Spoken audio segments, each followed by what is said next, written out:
Hello and welcome, one and all, one more time to the Wargaming Table here on the Sitrep podcast. I am your host, Oriskany Jim, and today I am joined by Miss Gladesrunner, otherwise known as Jennifer. How you doing? Okay. You doing Worried all right? about getting my butt kicked. Oh, Piotr's on. Oh, cool. Hello, Piotr. How you doing? Yeah, Piotr's going to show up for a Naval game. That's for sure. So why yeah, didn't he show up to fight you? He has a better chance at beating you than I do. because of the time zone difference, it's already like 8 p.m. where he is, and this game's going to go at least 2 hours, so yeah, it's a time zone difference thing. It's going to be like late at night by the time we even really get going here. So again, we've been looking at this theoretical invasion of Taiwan by China for going on like a month now. We've had several games. We've had one ground game that took up 2 weeks, where American, Japanese, and Taiwanese forces engaged with Chinese ground forces at a breakout tank battle, sort of a bridgehead breakout battle, up there in the Hsinchu province of northern Taiwan. Damon won that battle rather handily, so part of a campaign game obviously is to have each battle sort of influence future battles. So yeah, he won that game, so I'm just going to go ahead and, as I make up this little story in my head here, that northern Chinese bridgehead that was successfully set up. First of all, there were 6 bridgeheads. Before people think I'm giving the Chinese too much credit, could the Chinese actually launch this kind of invasion? There were 6 planned bridgeheads, only 2 of them even succeeded in any event. The other 4 just arrived dead on arrival. So yeah, we're giving the Chinese a little bit of a credit here as far as their strategic power projection capabilities. Nevertheless, the way I sort of wrote this in my head, out of those 6 bridgeheads, 3 of them airborne, 3 of them amphibious, only 2 of them succeeded at all, and now one of them is in the process of dying, based on the results of Damon's game earlier in August. In the south, I had an air game with Bernard, and that game was sort of a draw.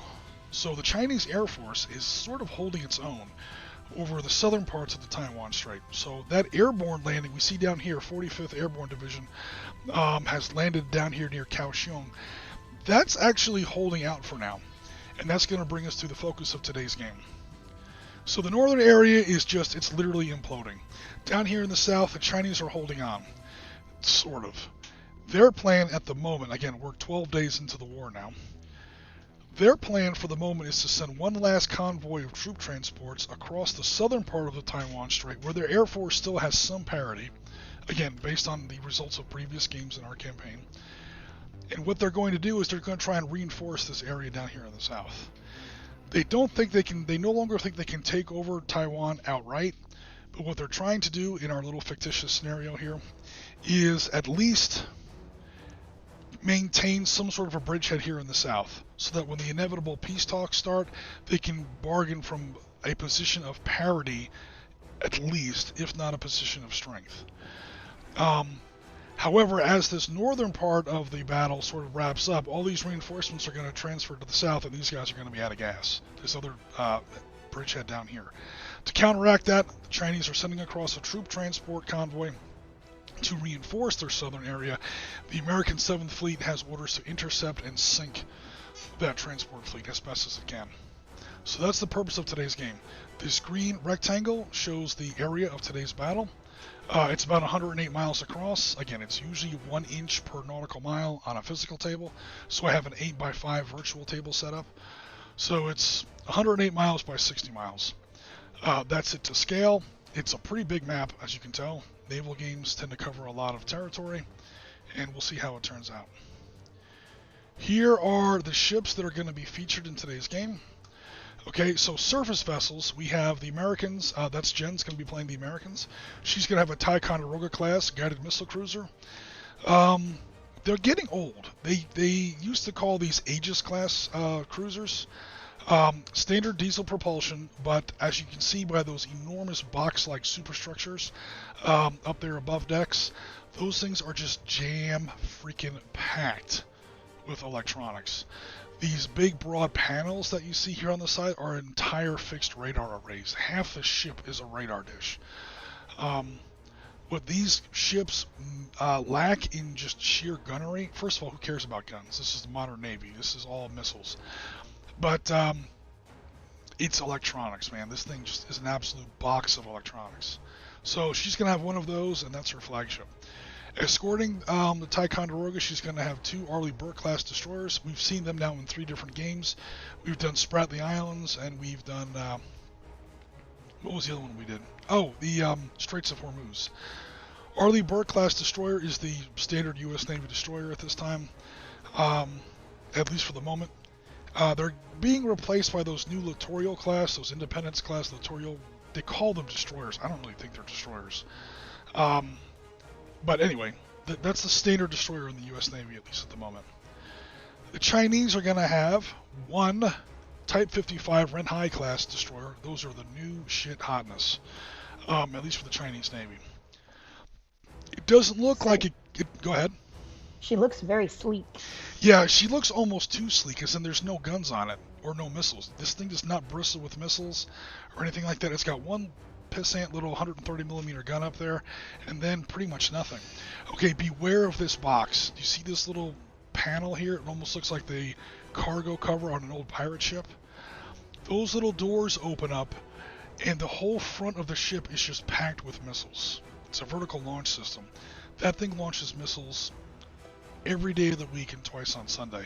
The Ticonderoga class has a similar arrangement right down here. You just can't see it. But, yeah, the thing with naval ships is they don't look very scary. Trust me, they're scary. These little doors here in the deck open up, and just missiles of like 6 different types just start flying out of there, and it just never stops. Meanwhile, we have some Type 54A Jinkais. I've taken these up against Rasmus, again, in our Spratly Island games before. They didn't do too well, but who knows? Maybe this time they'll do a little bit better. So here's our battle area. Let me zoom out so we can see the whole thing. Again, that rectangle on our previous map shows what's going on here.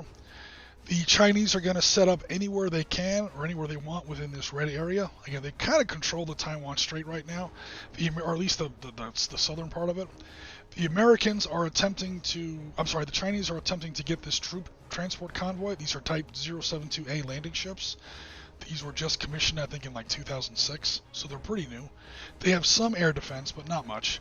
But they're basically just troop transports. The Chinese get points for however many of them are left at the end of the game. You get points for how many of them are destroyed by the end of the game. Okay?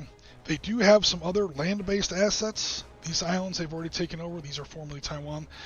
Chinese Marines have already occupied these islands. And again, based on those earlier bridgeheads that we were looking at before, we do have some Chinese forces here on the table that will enter the game. The Americans can enter or set up anywhere in this green bar down here. Now, off table, because again, this map is only 108 miles wide, 60 miles top to bottom. Off table, to the south, we do have CVN-76 USS Ronald Reagan. She is the real-life flagship of the 7th Fleet. 7th Fleet is our big formation in the Western Pacific. So she will be launching F-35s. Technically F-35Cs, that's the U.S. Navy variant, and they're coming in with all kinds of anti-ship missiles, anti-aircraft missiles, and stuff like that. So there's going to be a lot of air power in this game. Also, all these ships carry at least one helicopter, so there'll be a lot of helicopters in the game as well. The helicopters in this system don't really do a lot of combat, but they do help with detection and with initiative. So they are important. They just don't have a lot of, pew-pew. The Chinese, meanwhile, up to the north, have that carrier I was talking about before. Carrier number 17, the Shandong. So, again, the carriers are not on the table. They're not eligible to be attacked for a whole bunch of reasons. Number one, they're too far away. The carriers should never be on the table. They should be hundreds of miles off the table, number one. And number two, once you put a carrier on the table, you just added 10 ships. You don't add one ship, because a carrier does not go anywhere without at least 2 cruisers, 3 destroyers, a couple frigates, some submarines, all kinds of escort vessels. However, there will be 2 J-15s at this airbase, 2 J-15s launching from this airbase, and 2 J-15s launching from this carrier. It comes in from the northern edge of the table. Again, the Shandong is nowhere near a Nimitz-class aircraft carrier. That's why she's going to be launching 2, and the Americans are launching 4. Now, I know what you're going to say. A Nimitz-class carrier carries 85 aircraft. Why are there only 4? Ronald Reagan is doing a lot right now. She's fighting battles all across the Western Pacific. She's got a lot going on. These are the 4 planes that you get to use. And I think that's just about it, unless there's questions on the stats. I mean, we'll kind of go through the rules as we go. So basically, my goal is to blow up as much Chinese fleet as humanly possible. Yeah, so you're going to be setting up anywhere you want here in this green area down here on the bottom. Okay, land-based Chinese missile launcher. Oops, we don't need that piece. There we go. Here, marked by that red indicator. Another land-based missile launcher there. Another land-based missile launcher there.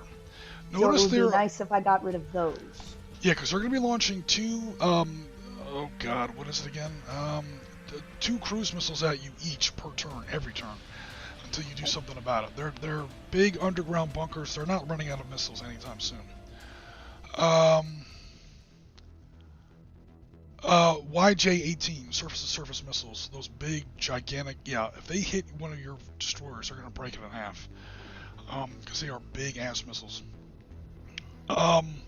Also, these planes can take off. Now, those planes may or may not be able to take off right away, because we're going to have an activation roll to see when the aircraft arrive. So if you can take out those air bases are marked by the red Chinese maps, or flags. If you can take out the bases before the planes launch, the planes are gone along with the base. Otherwise, they're going to launch, and then your F-35s have to deal with them. Also, all your ships have anti-aircraft missiles that can try to shoot down those aircraft as well. Notice, again, just for background, there are no air bases or missile bases on the Chinese mainland.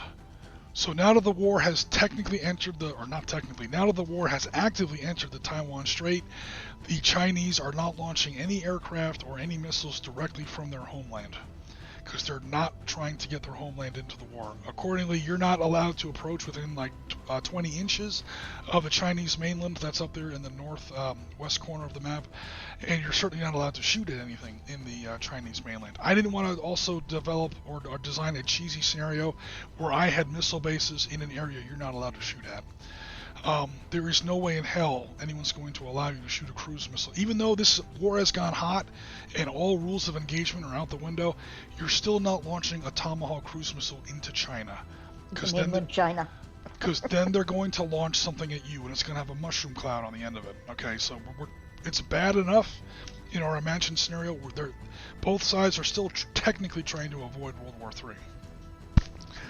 So again, for the scenario purposes, that's why there is no air bases or missile bases in China itself. Occupied Taiwan, it's free game. That's an active war zone. No rules of engagement. Shoot first, go for it, blow them up before they launch too much stuff at you. You get victory points. Speaking of victory conditions, because that's I think what you were asking about, like what the point of the game is. You get points for damaging Chinese warships, for really damaging Chinese warships, for sinking Chinese warships. 2 points for each Chinese base destroyed, that's both air bases and missile bases. Shooting down Chinese aircraft, I should say jets, not aircraft. And LHA, those are the landing helicopter amphibious warfare ships. So any of those Chinese transports that get sunk. I get points for shooting, for damaging U.S. or sinking U.S. warships. I get more points because they're tougher to sink. I get 2 points for shooting down a U.S. jet, more points than you get for shooting down a Chinese jet because they're tougher to shoot down. And I get 3 points for every one of those amphibious ships that's still alive at the end of the game. And that's really about it. Okay. So, in short language, yeah, you're here to pretty much blow up everything. As far as, you can put out so much firepower per turn, and how you prioritize it, or whatever. Okay. No submarine, says Howard Wood. Howard Wood, good question. Naval Command definitely includes submarines. I just haven't really learned those rules yet. And I'm trying to keep this thing stream friendly. So, you wouldn't see them. It wouldn't be a terribly exciting stream, and we'd have to look up a lot of rules as we go. So, no pressure, Ben. Kind of a cheesy reason not to have submarines, but yeah. The way I'm kind of writing it into the narrative is the Chinese, because the Chinese have a pretty decent submarine fleet. The American Los Angeles class attack subs, the Virginia class attack subs, and the Ohio class boomers are busy engaging each other. So there's probably explosions going on where the submarines are taking each other out. But right now we're just going to concern ourselves with surface and air action. But definitely a good question. Orpalbite says sonar systems. Sonar is usually for submarine action. Definitely, Naval Command by Rory Crabb does include sonar. Definitely. We won't really be using it because we're not really dealing with submarines. We're dealing with attack radar, air search radar, and surface search radar, mostly. Robobite says, load all the helicopters with torpedoes and then launch them all in the first turn.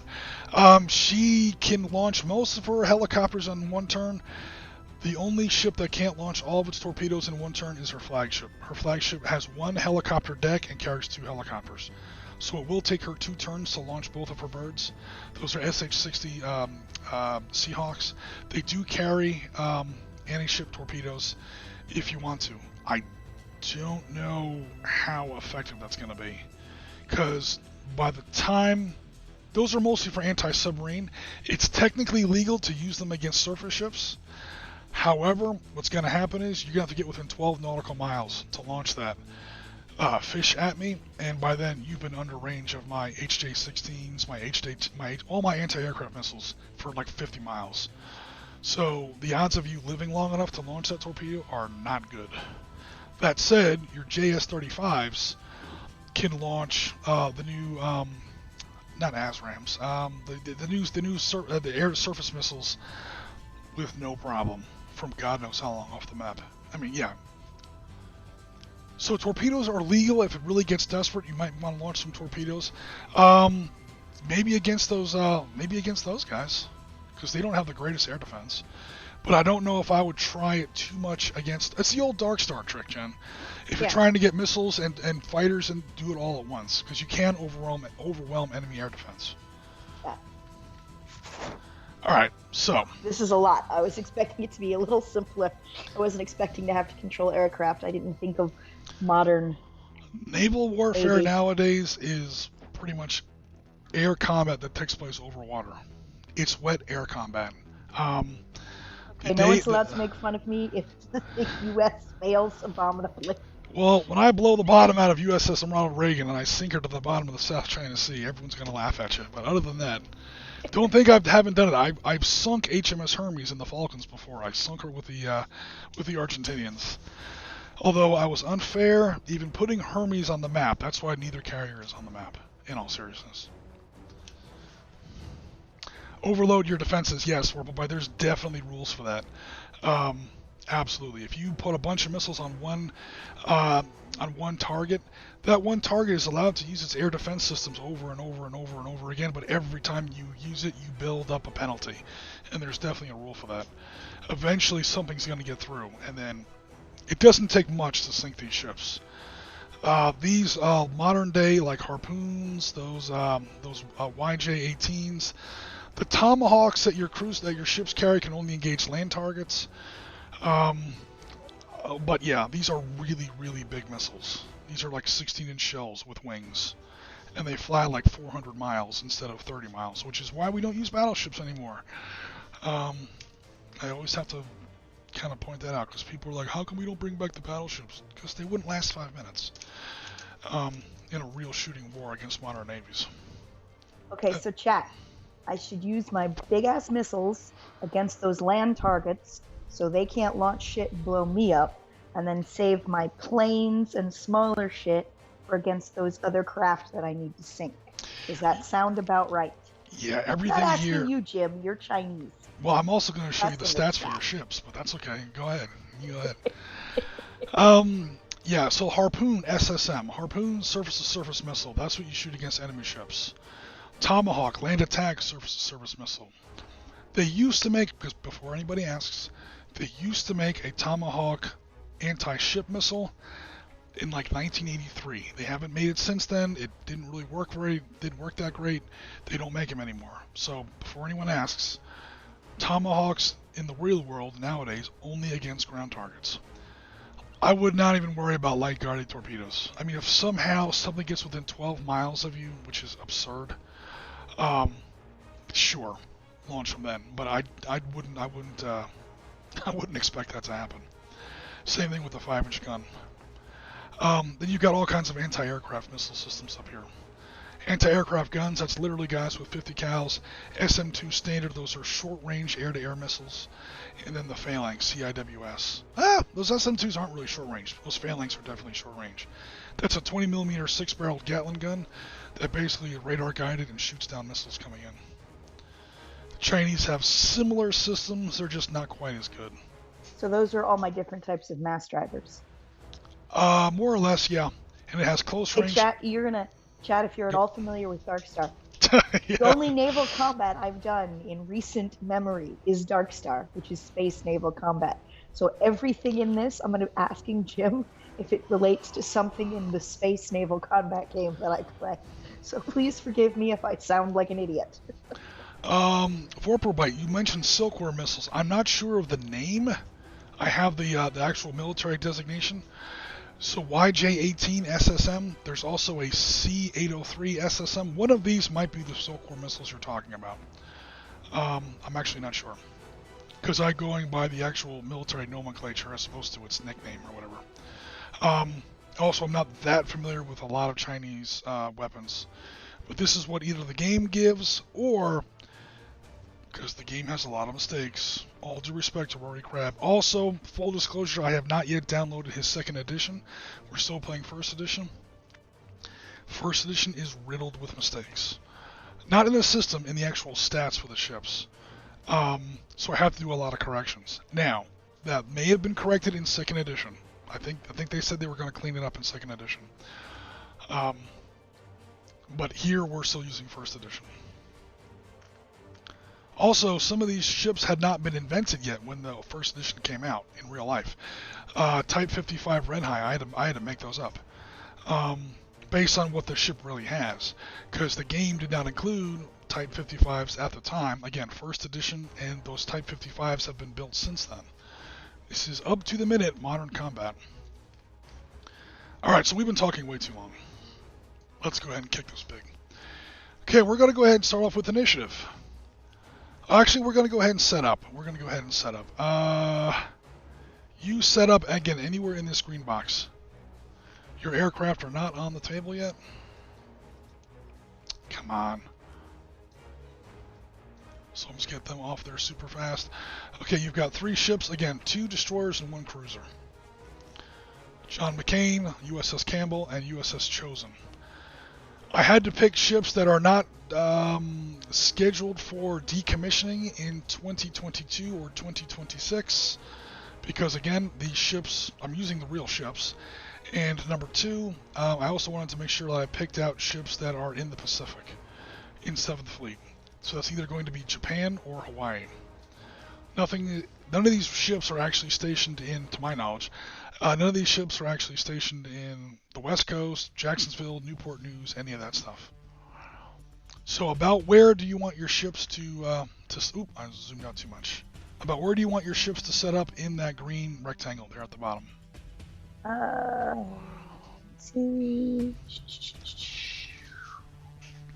There's the Chinese troop convoy, and there's the little flotilla assigned to protect them. Move them all to the left just a little bit, like in that middle, right next to where the, right into the middle of, no, a little too far, a little less, that's good.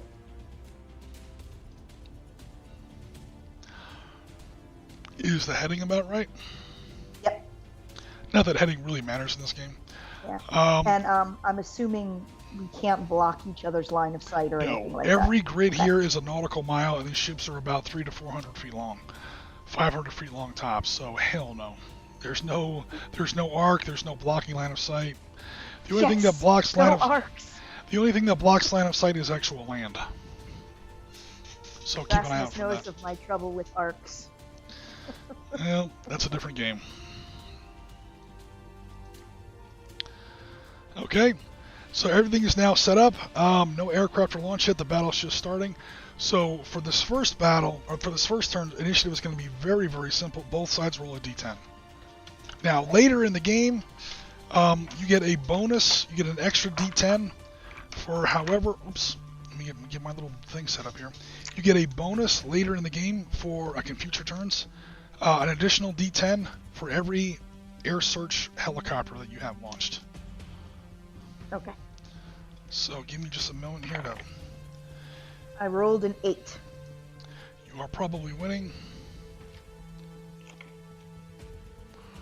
Let me get my stupid webcam set up here because I didn't do it beforehand. I'm so stupid. Come on, machine. Alright, apologies guys. I'm a little behind the... What the hell was that? I don't know.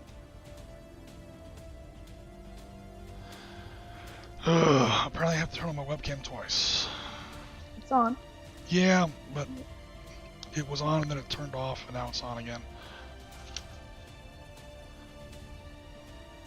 Oops. Get my big thumb out of the way. Alright, cool. 1d10 for initiative. I went it with a 9. Awesome, I win. Yay! China is Isn't that here. my dice? Mr. Belton. No, it's not your dice. Okay, so... Oh no, we're going to start the Big Trouble in Little China quotes already? That's right. Okay, so winner decides who moves first or launched aircraft, then alternate. Cool. Tell you what, I'll be nice. I'll go ahead and make the predictable move first. This is a gift, by the way. So, Don't say shit like that. well, normally when you win initiative and you make the enemy go first, I'll go first, but I'll move something predictable. I'm just going to move this whole thing as one fleet. Alright, so that's 8 inches. That's a speed of about 30 knots. 15 minutes a turn. 1 inch equals a nautical mile. So we basically just moved 8 miles.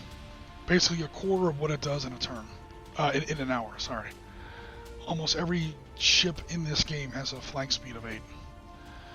Okay, and now you move a ship. You can move any one of your ships in any direction up to about 8 inches. Okay. Move my far left frigate, destroyer, excuse me, up 8. I gotta close. Actually, I don't know about that. Your weapons tend to be... Well, we both have pretty long-range weapons. Okay, so the yellow dot in the center, because obviously these ships are not 3 miles long. These aren't Star Destroyers. Each ship, the yellow dot shows the ship's true location. So he's doing flank speed, 8 inches, USS McCampbell. Cool. I saw that. You know, I'm going to get a ruler on both sides of the table here. Obviously the ruler is sized where it matches up with our grid.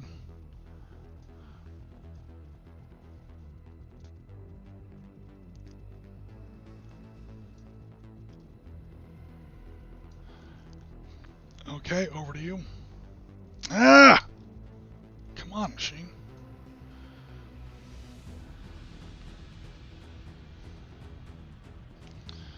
Alright, what are you doing? Same for the other destroyer.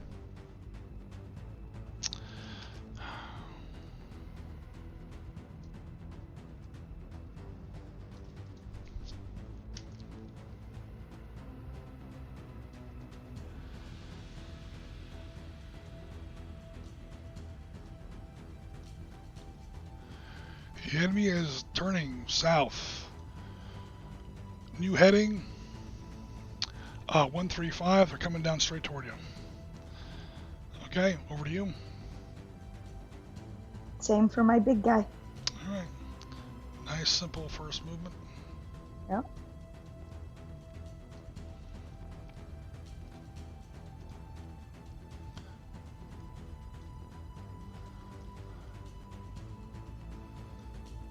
I know to keep my mass drivers close together when facing a Chinese fleet. That's not. I mean, yeah, I see what you're saying. I kind of remember when I kind of. I'm kidding. I know. But I know. there's actually a little bit of to that. It's not nearly as. I shouldn't say it's not as important. It's much easier because your air defense. Some of your air defense stuff has a range of like 80 inches. You can literally reach clear across the table. Some of it can't. So there is some benefit to keeping your ships close together, i.e., for air defense.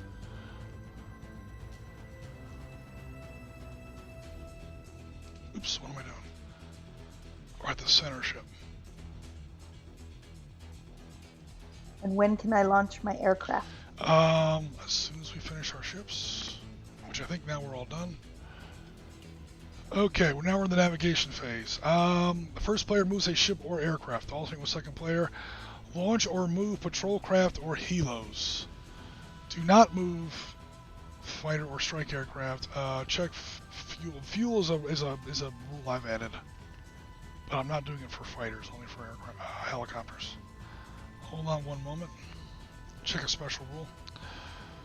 At the end of each turn, both roll. Okay, so at the end of the turn. So not yet. But now you start launching aircraft. By that I mean helicopters. Yes. Okay. Because you said they give me a bonus, right? Yep. Which aircraft are... So this guy has 1. This guy has 2. This guy has 1.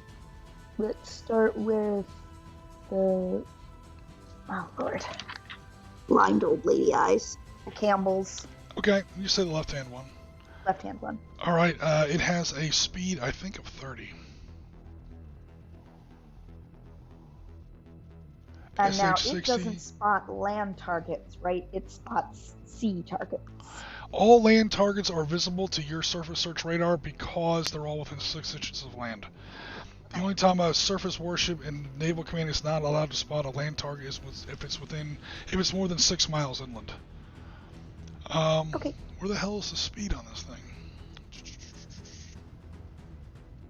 My gird. That's for all the weapons, not for the... Damn it.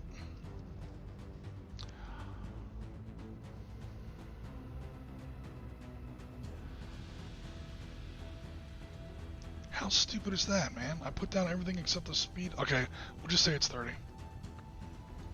I'm pretty sure it's 30. Alright, so where do you want him to move? Anywhere within 30 inches of his launch point.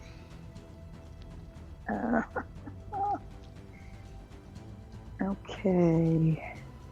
So this stick here is 24 inches, so more than that. But again, if you get too close to the Chinese, they can start taking shots at you. Get a shot down. So we are going to go, that's north-northwest. I would rather go a little more northwest. Not quite as close to the Chinese fleet. Yeah, that's good. And I'm only going to move him 24. Okay. Because the other guy is further inches away. I want them to be able to end up in the same spot. So if I move him too far, the other guy can't join him. So that's off of USS... Oop, I got the wrong ship spot, the wrong name. That's off of USS John McCain, off your 2 destroyers, off of USS McCampbell. Now, USS Chosen, your big cruiser, has 2 helicopters. He can only launch 1 a turn. Yep.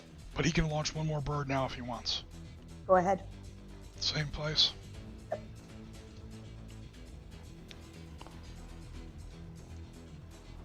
Alright, so now the crew of USS Chosen is getting that 4th helicopter ready.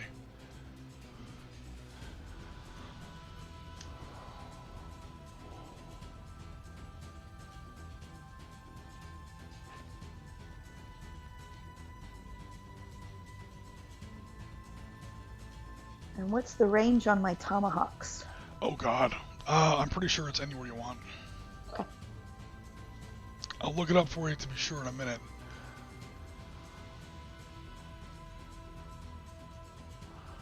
I have 1 helicopter left aboard my destroyer. My 3 frigates have each launched a helicopter, and my 1 destroyer has now launched a helicopter. Okay. It looks like 2 towards land and 2 yeah. towards my guys. 2 Okay. right here and 2 over here. I just want to really make sure. I just small want to on make us. sure that I can spot you, because helicopters are good at spotting things. And when I say I should say detect, not spot. They're not using visual eyeballs because we're still like 40 miles away, but sensors. Okay. So your first question was the range on your Tomahawks. They have absurd range, 200 inches. The map is only 108 inches across. We're good then. Yeah. Okay. Harpoons are 70 inches. It's possible to be out of range with harpoons, but not likely. Okay. I think that's it for movement phase. I'll check the chat. We'll go into detection phase because that shit's important. Mostly just tips for me. Yeah. Launch, destroy, blow up everything. Yep. Got it. U.S. Navy should overlap their CIWS. Yeah, her CIWS, what he's talking about there, Jen, is CIWS, Close-In Weapon System. It's your phalanx. They have a range of 12 inches, so I'm pretty sure that you're close enough to where they can help each other out. That's what he's talking about there with overlap your CIWS. So that's when I joke about mass drivers. That's what he's talking about.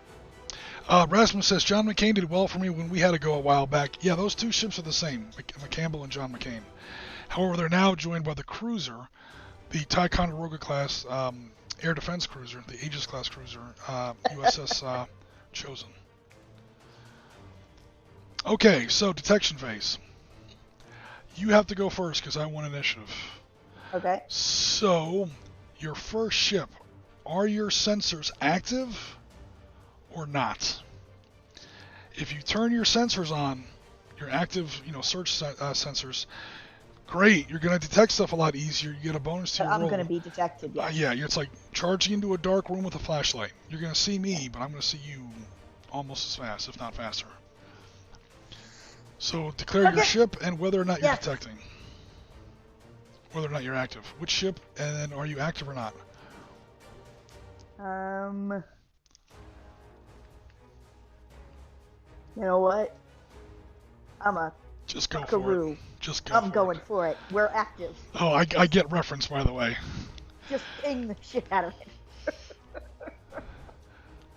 The problem is the Americans. We get the right sort. We get some This could buckaroo. work. We get some buckaroo. Cuts straight to Jack Ryan. That's my very bad impression of Sean Connery's very bad Lithuanian accent. So now you're like double bad accent. Oh, he didn't even try Lithuanian. He didn't give he a was damn. full-on Scottish Welsh. I'm the world's baddest ass Scottish Lithuanian sub commander. Just let me know when that makes sense. Okay, so sorry, Blip.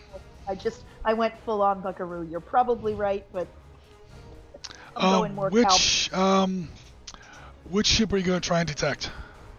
Or which airbase or which missile base? Basically, what target are you trying to detect?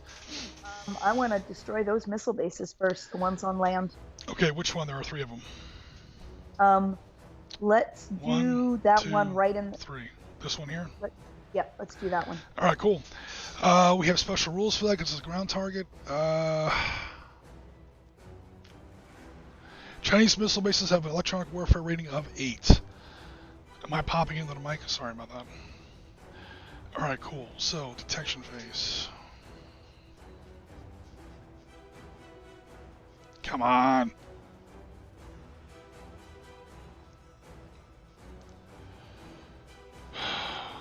Annoying. We know about initiative phase. Now we know about navigation phase. Detection phase. So there's Jen aboard her little ship going, ah! Alright, detecting aircraft, visual detection, radar detection, active radar. Okay, so you are active. Yeah. Like I said, this is probably a dumb choice, but I'm going full-on cowboy. The Ronald Reagan is my fleet. I mean, come on. I can't be subtle. Cowboy Reagan. Okay, detection procedure. Measure the range of the target, roll 1d10, add the search radar because you do have it active. Add or subtract detection modifier. That's based on this. Compared to the target's EW characteristic. Okay, so you have to match or beat the EW characteristic because you're active. Okay, so the one you're aiming at. So, We'll okay, so if my range is affected, then I might want the closer one. That is the... Okay, well, make up your mind now. Which one are you going for? Actually, they look about, honestly, the same distance from where I am. I'll go with my original choice. In naval terms, you're not that far. You're you're less than 50. Okay, so type of detection: shipboard active. So we're using this table right here. Shipboard active. You're too far away. Your jets can still do it. They can only detect out to 30 inches curvature of the Earth. However, your helicopters can do it. You want your helicopters to give it a shot? Yeah. All right, your helicopter is going to go active, I'm assuming. Yes. Cool. Helicopter is active. We're less than 60. You get to add a +3 to that. Okay, so +3. +3 dice or +3 number? +3 to your number. Roll 1d10 as high as you can. Add 3 to the result. You have to get at least an 8. Modified. I rolled a 7. You hesitated a lot. Did you really roll a 7? No, I rolled it right next to another dice. I rolled my purple dice. It's a 7. All right, it's cool. got a whole bunch of scribble swirls on it. That's why I had to look. That's because you have to buy the pretty dice. I hate people who buy really pretty dice and then you can't read the number. I can't read the number. All right. You want me to re-roll? I don't care. Nobody can. 7. Jen, it doesn't matter. 7 plus 3 is 10. You beat my electronic warfare rating on that base, which is 7. I'm sorry, which is 8. So he is detected. Okay. I got out my hot pink dice. They're much easier to see. When you ask somebody what they roll and they take 20 seconds to answer, it's like, you're cheating, aren't you? No, I was trying to... I'm kidding! Missile base detected. And that is... I won't shoot this early. It won't make a difference. Well, you detected. That is aircraft number 1 is active. We'll just say all 3 of them are active. Okay, so go ahead and make 2 more rolls. What are your other 2 helicopters going to try and detect? Let's snap up. Too far away from my harpoons, yeah? No, Jen. Also, the helicopters don't carry harpoons. Well, that's my ship. What are the other 2 helicopters going to detect? Pick something. Are they too far away to detect the other land base? No, because we just measured it. It's like within 60 inches. Okay, we'll do the other land base. Which one? There's 2 of them. One here. That one. All right, cool. Helicopter number 2, same roll. I think. Let me double check. I'm pretty sure it's the same roll. I need to make larger rulers. If it's more than 60 inches, it may actually wind up... It's more than 60. Yeah, that's 72. Oh god, yeah, it's almost 80. You're still in range. It's now you want to get a +2 to your roll. There's the +2 right there. I rolled another 7. 7 becomes 9. That also defeats the EW rating of my base, which is 8. These land bases don't have the best EW rating. They're big, fortified buildings. Alright, that missile base is detected. 3rd helicopter. I think the other base would be way too far away. It's the same distance. It's right here. From your helicopters. We'll detect that one. Alright, roll a d10 as high as you can. Okay. Come on. Keep with my luck. I got that's a 9. 9 becomes an 11, which again, alright, so all 3 surface-to-surface land-based missile bases are now detected. Alright, cool. I used up all my luck on the first rolls. I'm pretty sure everything else is out of range for your surface search. Surface search becomes effective. Yeah, this is why helicopters are important. They're basically your fleet's eyes. Until you get within 30 inches. That mast is only so high, and the Earth does curve. So, yeah, and radar does kind of work in a straight line. No worries. I'm good for now. I think we're done. Now the Chinese will do some of their detection. I got 4 birds in the air. I'm going to start trying to detect Mr. Well, we have... Okay, so because you're too far away, there's no reason to turn on your sensors yet. So we're going to take Vorpalbite's advice and leave these sensors off. Alright. Otherwise, I'm going to detect that shit out of you, and then, holy crap, here come the missiles. I appreciate the kindness of the person running the game. I've got four birds in the air. Those are French-made Z9s. So we're coming in. We're within 60 inches. Airborne early warning system, so +3. Now, the problem is I have to beat your electronic defense, which is a 12, not an 8. Yeah. Remember those big panels I was showing you? Americans build good shit. You were jamming the shit out of my radar. Now, normally I would add all kinds of defense, or all kinds of bonuses, because your stuff is switched on. However, it is not. So, airborne...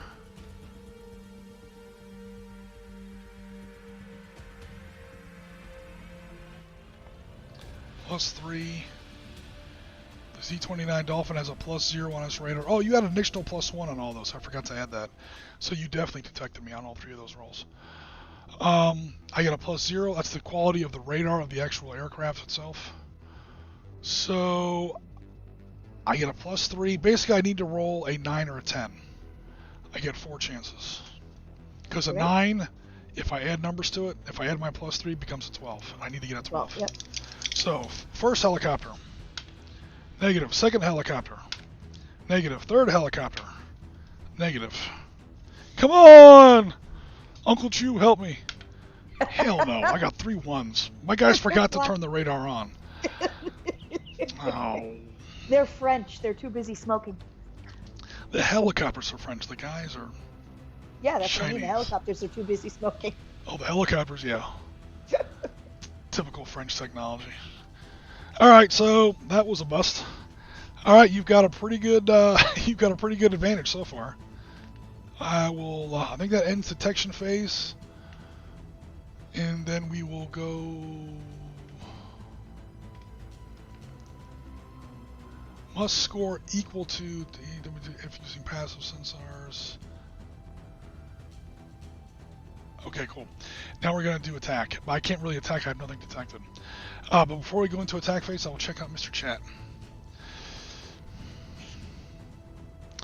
Let me see here. Cross his fingers. Number is 7. 7 plus 3 equals 10. Detected. Correct. Vorpalbite. Clear dice with no paint on the numbers. Oh, man. That's like impossible to read.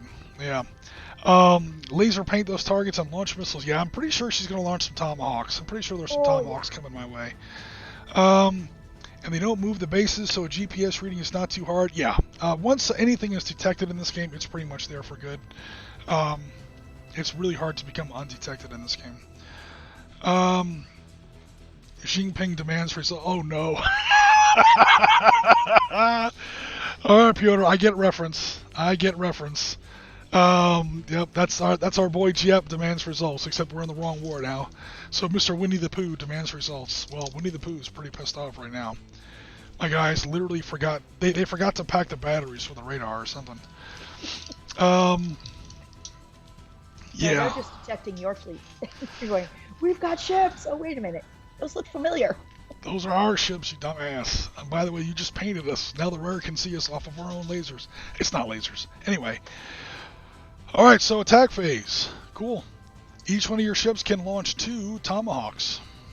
And they are launching 2 Tomahawks. Okay, again, it's up to you. So you basically have 6 missiles. Which base you're sending those 6 missiles at? Now that's what I was going to ask. How many, I don't know, is this one of those instances where if I'm lucky, 1 missile destroys the base? Or am I going to hit all 6 missiles to... You have to hit it. Also, I get to shoot down a lot of your missiles. Okay. Also, yeah. So definitely a concentration of firepower kind of thing. At least a little bit. I would not launch them against... I would not put 2 on each. I would definitely not do that. Okay, can I do 3 on 1 and then declare where the other 3 go? Or is you kind of have to declare them as you launch. Okay. Now 3 on each might not be too bad, but I don't know, maybe 4 and 2. It's up to you.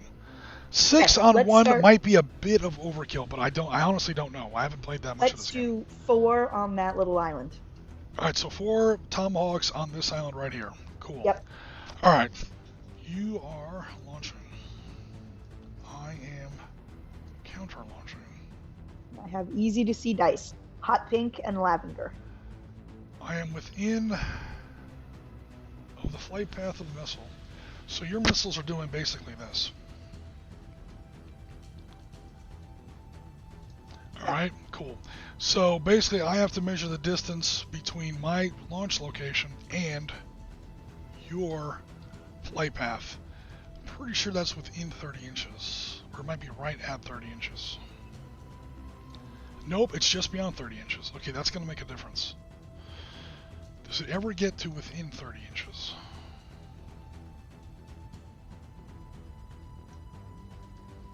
Give me a second, guys. This might be a little important. I want to take a semi-accurate measurement here. Group. So this is going to take... Oh, plus not all my ships are within that 30 inches. Okay, so I have one ship that's going to be within 30. That's Raijiao. The other three are definitely not. So Raijiao's going to have a slightly better chance. Okay, Raijiao is firing off her air defense. That's a Type 54 Genkai class frigate. Okay, so yeah, that's why 11 to 30. See that where that range bracket is? That's why it's important to get an accurate measurement on that. Alright, so my phalanx, definitely not. My HQ-16, definitely yes. My anti-aircraft guns, definitely not. Alright, so I'm going to have +3.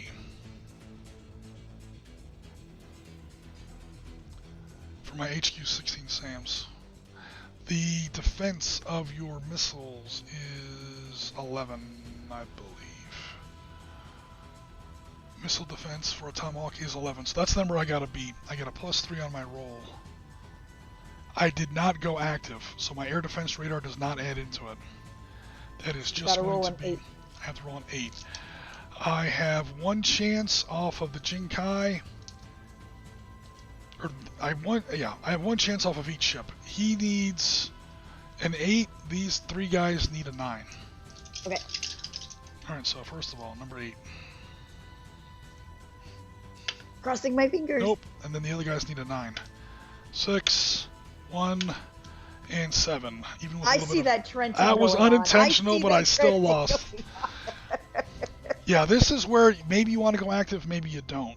But so far, I was not active, so I don't get to add my air search radar to that. So that would be an additional +2. I would still need 7s and 8s. Sorry, 6s and 7s. 7s. So I may have hit you once or twice, but none of those 3 missiles hit. Now you have to lock on. Alright, so the missiles are going in. I think you're technically supposed to lock on first, but... Now, your ships are also, you said, not active. Yes. So your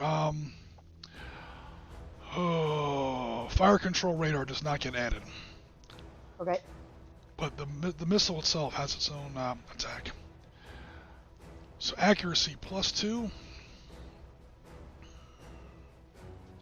And again, you have to beat an electronic warfare signature of 8. So you have to you get 3 chances. No, you said you put 4 missiles there, right? 4.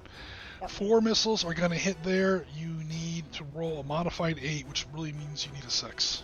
I need 6, so I'm looking for 6s. 4 dice at a 6. Yep. Closing my eyes. Opening. 4. Crap. 4. Crap. 5. Crap. 6. Only 1 success. Okay, 1 missile did hit. Now you get to roll. It has a +4 damage. Let me know if these numbers are big enough. Because I'm on a big 30-inch monitor. Oh, I can't see anything. Well, now it's big enough, but before I could see nothing. So Tomahawk cruise missile, that's the +2 for accuracy. They're a lot more accurate than that once you turn on your attack radar. Yeah. But you didn't do that yet. Alright, so for now it gets a +4. You need to roll... So you get to roll a d10 because you only had 1 hit. And then you get to add 4 to the result. You need to get a 6 up. I rolled a 9. I rolled a 9 9 plus 4 is a 13. Damage required is a 10. 1 hit destroys the base. So that is 1 missile system knocked out. Woo! Okay. So I've got 2 more. Let's go to that closest base to me. Down here in the south. Alright. Yep. And it's much farther away from your support. Yep. Go for it. So I'm going to try and shoot. Well, first of all, roll to see if you detect. Oh, I'm sorry. Lock on. Lock on. So that's 2 dice again, a 6 I needed, right? Yes, because you do not have your attack radar switched on. The ship's radar. That is a 3 and a 6, so one more. So one kind of fell in the ocean. One is actually going into the target. Okay, so now we are going to launch more of that stuff. I said -1 to my roll because I've already launched one off all my ships. So now I literally need. I get 4 chances at a. What did I need before? An 8 and a 9? Yes. So now I need a 10, but I get 4 chances. 4 ships.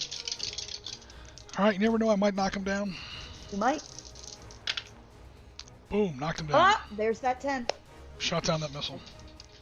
Alright, I got rid of 1 base. I'll take it. I got rid of 1 base. That's something. Okay. They are considered surface targets, so they can't do their own detection. So, long story short, I think that's the end of the turn.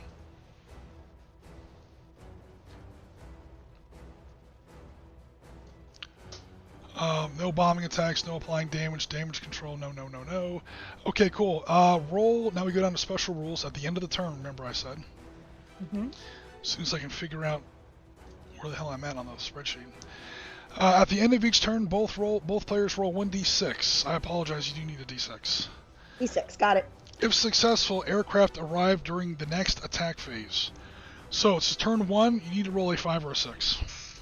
5 or 6 on 1d6. Oh, I only rolled a 2. Okay, the Chinese will also roll a d6. Whoops! Chinese aircraft are active. Damn fly boys. They will arrive on the next attack phase.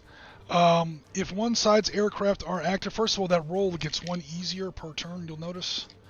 Yeah. If one side's aircraft arrive, all enemy player rolls are made at +1 for the rest of the game. So next turn you only have to roll a 3+, not a 4+. Okay. Once USS Ronald Reagan detects Chinese aircraft inbound, they start picking up their tracks on their air search radar, or that EWC, that E2C Hawkeye ground control air control aircraft. Holy shit! Chinese jets are incoming. They vector some combat air patrol JSF 35s to help you out. I figured out the problem. I was rolling a red dice. That's not gonna work. Also, aren't you right next to Uncle Chu on the couch?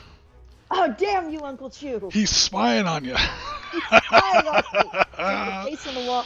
Oh, Jen's got a little plush toy. Uncle Chu's a little Chinese panda bear, and I think he's spying. He's screwing up your die rolls. I turned his back. Oh no! All right, let me check out Mr. Chat, and then we'll keep going. Let's see here. Send lots of missiles. Okay, so hold on. Okay, so Vorpalbite says, Jen, when you send missiles, launch everything at a single ship at a time, overload them. Yeah, that's kind of what she did for one of those missile bases. Those ground missile bases will automatically launch 2 YJ-18 missiles, cruise missiles, at her every turn. So until she starts taking those out, she's going to have just more missiles to deal with. So far, I don't have any of her ships detected because I can't see for shit. So she's safe for now, but if I detect her, I'm going to start launching all kinds of stuff at her. So she's trying to suppress some of that ground-based defense right now. The helicopter painted those targets. Yes, the helicopter, well, it did not paint, but it detected with our air search radar. All those missile bases, those are the ones that have the little detected counter by them, is what she actually has detected. I'll go ahead and remove this one because he's not detected, he's smoked. Everybody can detect him now, judged by the smoke rising in the air. He's visible from space right now. No bonus for helicopter spotting. Yes, huge bonus for helicopter spotting. I was able to shoot. The bonus for helicopter spotting is, number 1, you're not allowed to shoot at somebody until they're detected. Number 2, notice here on the where we are here on the active table, once you're active, a shipboard system can only detect you up to 30 nautical miles. An airborne system, airborne early warning system, can detect out to 100 miles. And notice the numbers are much better. So yeah, there's a bonus. For sure. So the 2 planes that were on that base I just hit with the missile, did I get rid of them too? That's a different base. Considered a separate target? That's the missile base, that's the air base. Okay, got it. So they just launched. They will arrive on the next attack phase. So no literal 2 birds with 1 stone, huh? If you'd hit the air bases, maybe, but no worries. That's okay. You have to track those jets. Turn on your radar. Yeah, turn on your radar. Okay, cool. So I think that's it for the chat right now. Hopefully I'm not missing anything. Cool. Let's go ahead and get started on turn 2. Okay, we all have tons of aircraft in the sky now. So basically you roll 1d10 plus a d10 for every helicopter you have in the sky. I have basically 5 d10s, you have 4 d10s. Yep. And whoever gets the, you don't add it together, just whoever gets the highest single dice. Obviously with more dice you have a better chance of getting the higher number.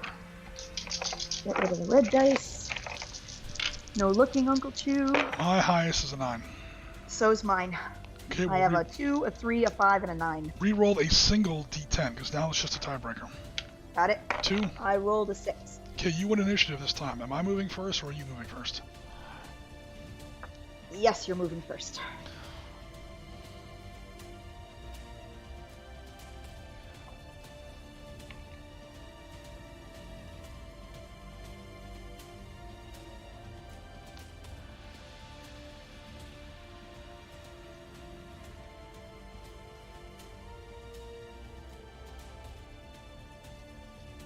Okay, done. Move something.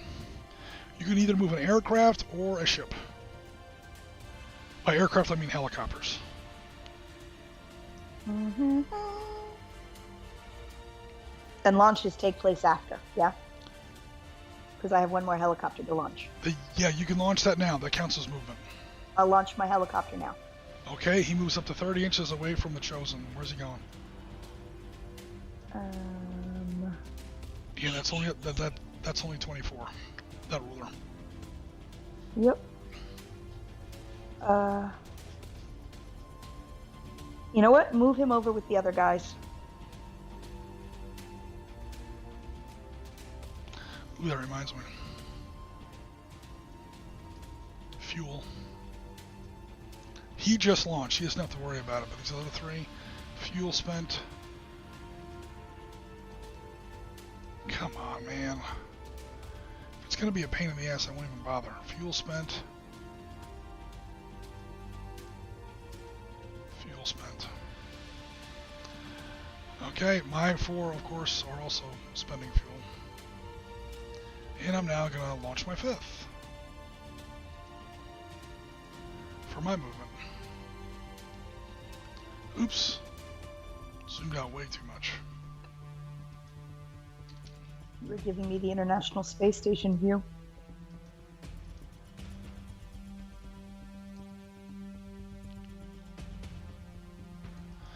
Alright, that's my movement. Over to you.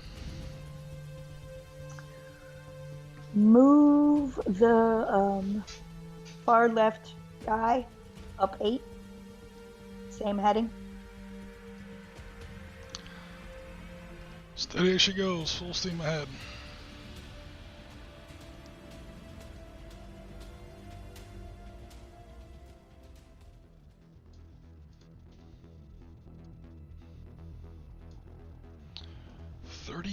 Are you within detection range yet?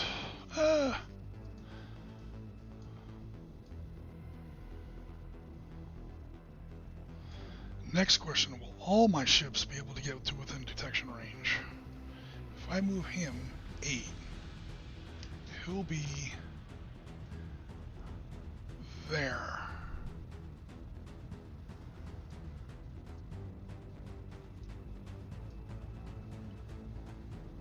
Yep.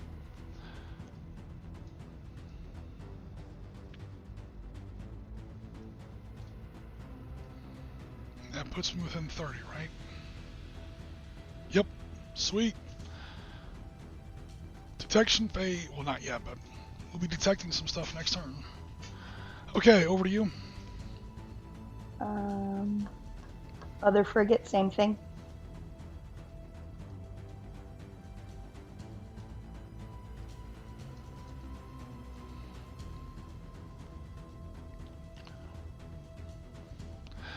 Over to me.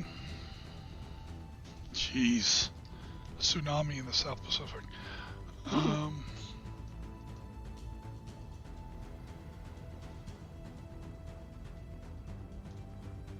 Now, can I launch tomahawks at a ground base and harpoons at a Yes. naval target You at the can same launch time? Okay. once it comes to the attack phase, you launch everything you have.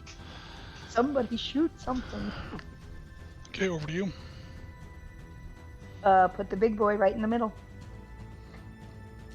So you're basically just doing like Dan the torpedoes full speed ahead. Just Fuck it. I'm going full buckaroo. I told you that last round. Who was that? Oliver Hazard Perry? He would be proud of you. No, it's Farragut. I'm sorry. I just blew my naval history check there. Okay.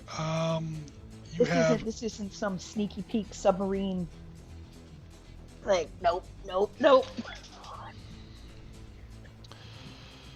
Alrighty. I'm sinking something. I promise you that. Dude, my aircraft are launched. Starfighter Death Blossom stuff going on. Get ready. I'm sinking something this turn. If I don't sink something on turn 2, I've definitely lost. I almost have to. So when I come at you in this attack phase, don't get mad at me. I'm coming at you with everything. Because you're already sort of ahead of me on the detection cycle. You've got one of my things detected. You've got 3 of my things detected. I don't have anything of yours. So it's on now. Okay, so let's see, 1, 2, 3, 4. It's up to you to move an aircraft. Yeah, an aircraft, because you've moved all your ships.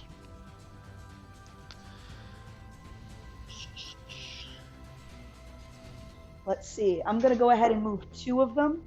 One's going to stay with the guys so that they have backup, but I'm going to move 2 of them towards the the transport ships. So pretty much almost straight up, but not too close to not too close to your fleet, if that makes sense. Well, here's 24 inches. You have a speed of 30. So straight, heading 315, straight northwest.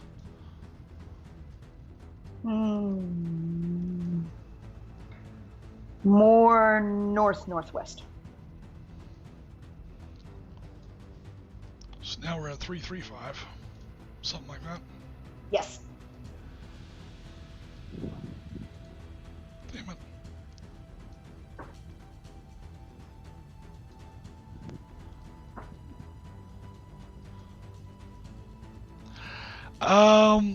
Could it be more like this?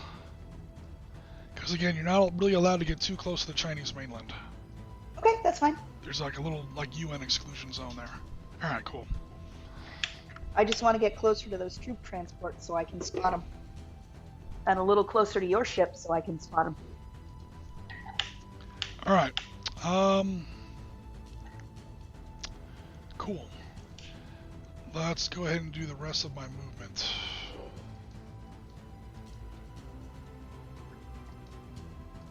Wrap it up quick. So the stream keeps going. Should I get pimento, the most American of all animals? I'm moving a bunch of pieces here at once. What is automatic? Automatic detection. I think it's like 12 inches. Hold on.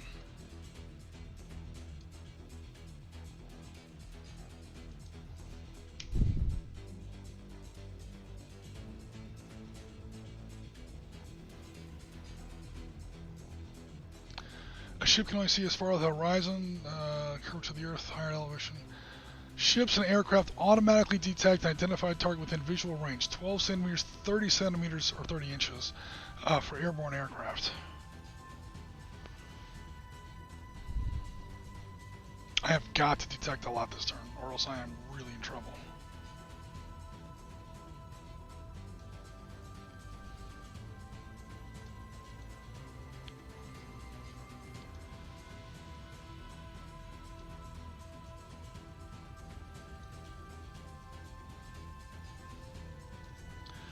Cool. Alright, John McCain, you're going down this time.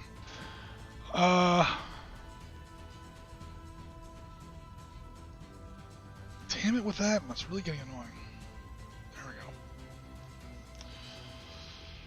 go. Okay, I'm going for it. I mean, I'm going to get detected anyway. I got to switch everything on. Alright guys, turn 1 may have been a little boring. Turn 2, some shit's blowing up. That whole fleet is active. They just lit up like a Christmas tree. Because I'm going to have land-based missiles, air-launched missiles from my 6 Fulcrums, which are approaching this turn, and all those ships. I got 4 ships, 2 surviving missile bases, 6 incoming aircraft, and no American jets yet. If I don't at least sink something on turn 2, I might just call the stream, because I got it. I'm never going to have a better chance on this. I got lucky with those jets. My problem with those jets is they only get to attack surface ships once. With their air-to-surface ordnance. Okay, I think that's it for movement. Everyone's moved their helicopters. Everyone's moved their ships. Jets are going to arrive any second during the attack phase. Cool, let's go to the detection phase. I had to detect first, right? So I'm just going to go ahead and start. First of all, within 30 inches, within 30 inches, within 30 inches. Everything here is detected. And that's all there is, really. Okay, over to your detection phase. What do you want to detect? First of all, are you active or are you... well, hold on. I apologize. We'll start with your helicopters. Well, my helicopters are within... They are within 30 of some of my ships. Okay. And they can each detect 1. So then they will detect 2 ships that they're within 30 of in that group. Cool. Let me get them detected.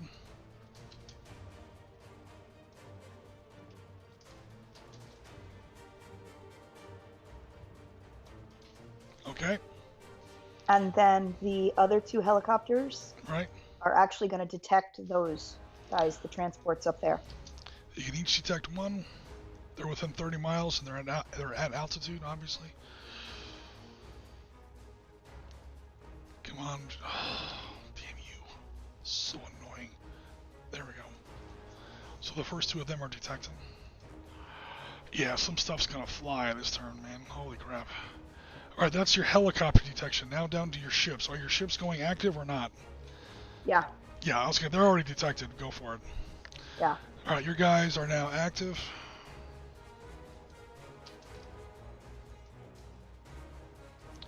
So far you're winning the detection game, so far I'm winning the aircraft game. Okay, so... does that mean I can detect that last ship in your fleet that's not detected? There are 2 of my ships that are not detected. Oh, can I detect both of them? You are within, let's see if you're within 30 inches.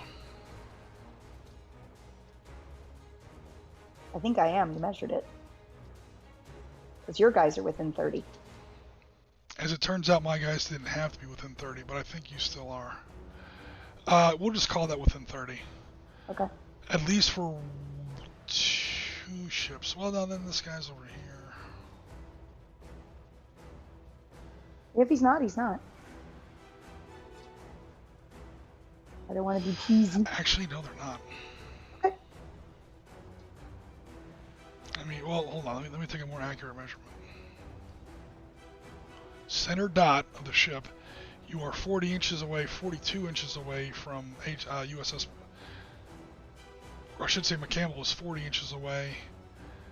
Chosen Reservoir is closer. He's like 39 inches away. Actually, no, okay, if I can't, I can't. But you got those first 2 detected by visual confirmation from your Seahawks. That's fine.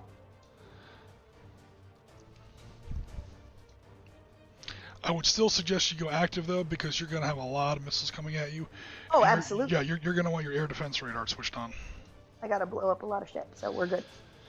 Okay, cool. Awesome. So that's it for detection phase. Attack phase. Oh, God. Here it comes, guys.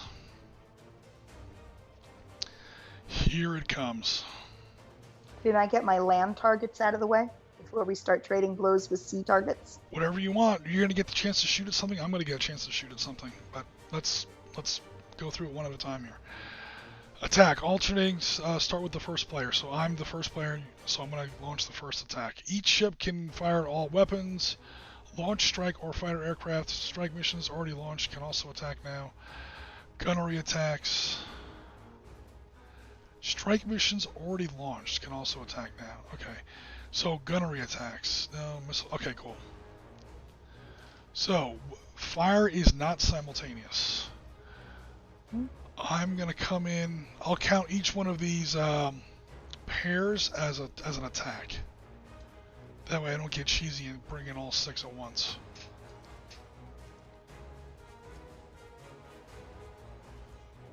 Okay, so from these, they're going to launch from there. Two J-15 flankers, carrier-based fighters off of PLN Shandong. They're going to go ahead and launch now. Do you want to spend an air defense attack to try and shoot down the aircraft first? Oh, you mean before they launch their Correct. weapons? Now, the more air defense you use, the weaker it becomes. Still, I mean, it's up to you. I'm just warning you ahead of time. Too far away for phalanx, too far away for secondary guns. All you would be launching are your SM-2s, your advanced Sea Sparrows. They're just short of, they're like 47 miles away. No. Alright, they each launch 2 missiles. Alright, off come the 2 missiles. That's going to be 4 missiles coming at you. They're going for the cruiser. So the cruiser comes in. Or I should say the missiles come in. That's going to be 4 of them. I'm going to go ahead and try to lock on with my YJ-18s. Now I got a chance to shoot down the missiles, yeah? Oh yeah, certainly. Once they get closer? But if you knock down the missile, if you knock down the plane, then the missiles never launch. However, when the missiles come closer, you can bring more weapons to bear. It's a trade-off. It's up to you. Yeah, that's why I wanted more weapons to bear. Okay, so the range is 150 miles. I'm definitely within that. Oh God. Yep.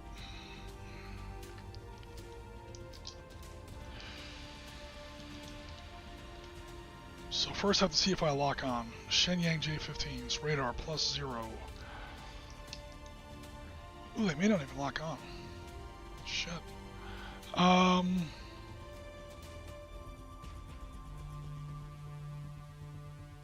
Wait a minute.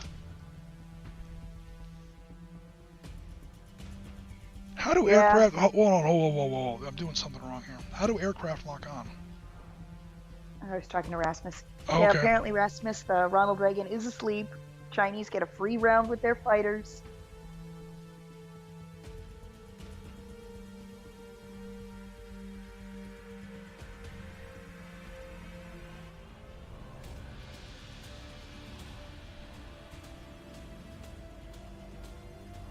And Verpal, yeah, I'm not going to hit multiple targets. I just want as many spotted as possible to give me options.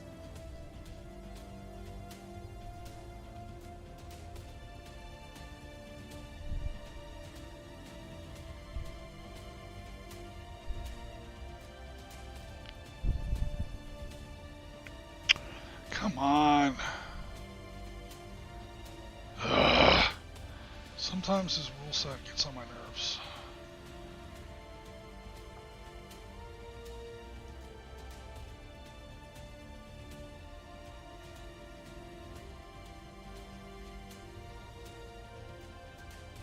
I know about all this. Detection base, we did that already.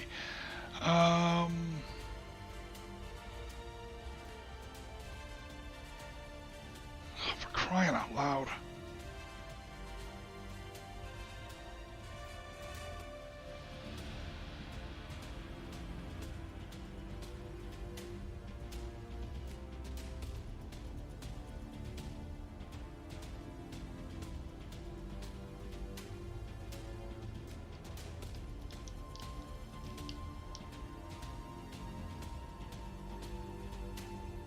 Three SSMs have been fired from a Russian frigate. Those aren't SSMs, these are air defense missiles.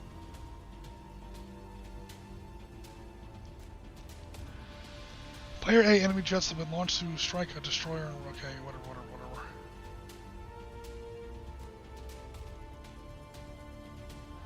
Target ship now gets a chance to defend a long range.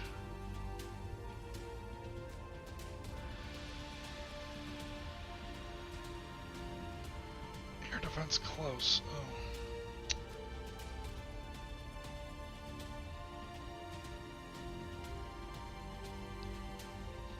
Oh. 1d10 for each missile being fired, and add or subtract the missile weapons firing accuracy. Okay, that's what I'm missing. Accuracy characteristic. Firing vessels, air defense radar. Okay, cool. So the aircraft itself has a +0 radar, Shenyang J-15, so I get no bonus there. I do, however, get a +3 for the missile itself, and that is the Y. Come on! The YJ-18 gets a accuracy +3. All right, cool. So I have to roll now. Your freaking electronic warfare on that stupid thing is a 12. Good God Almighty! All right. We like our gadgets. Yeah. All right. So 4 missiles are coming at you. How many of them are you going to try and shoot down?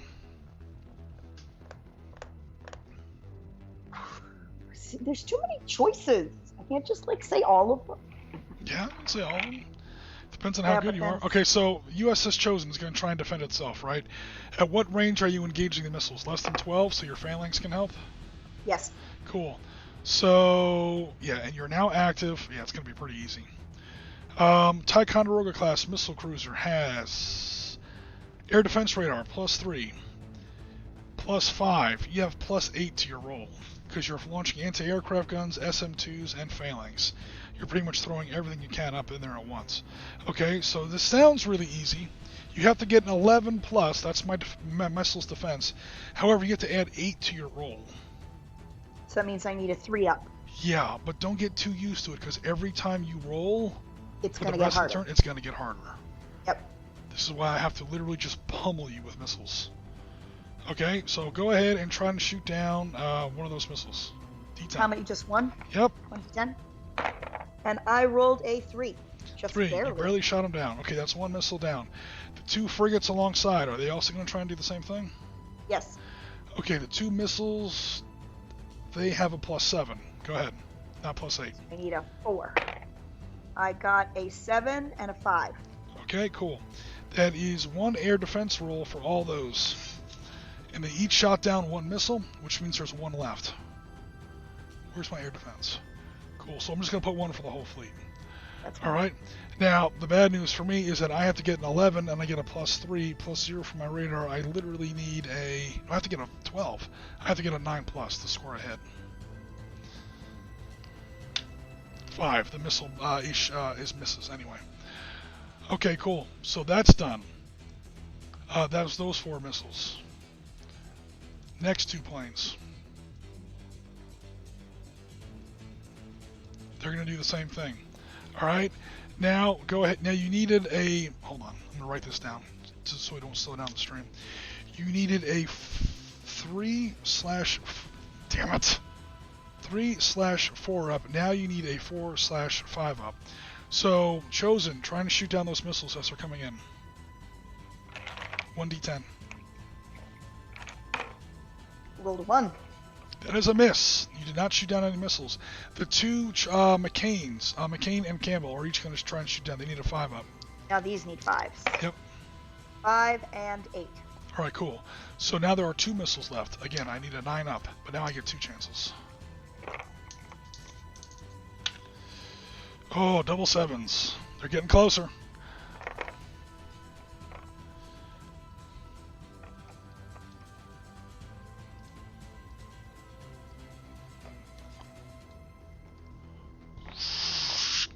They're coming at us from every direction, sir!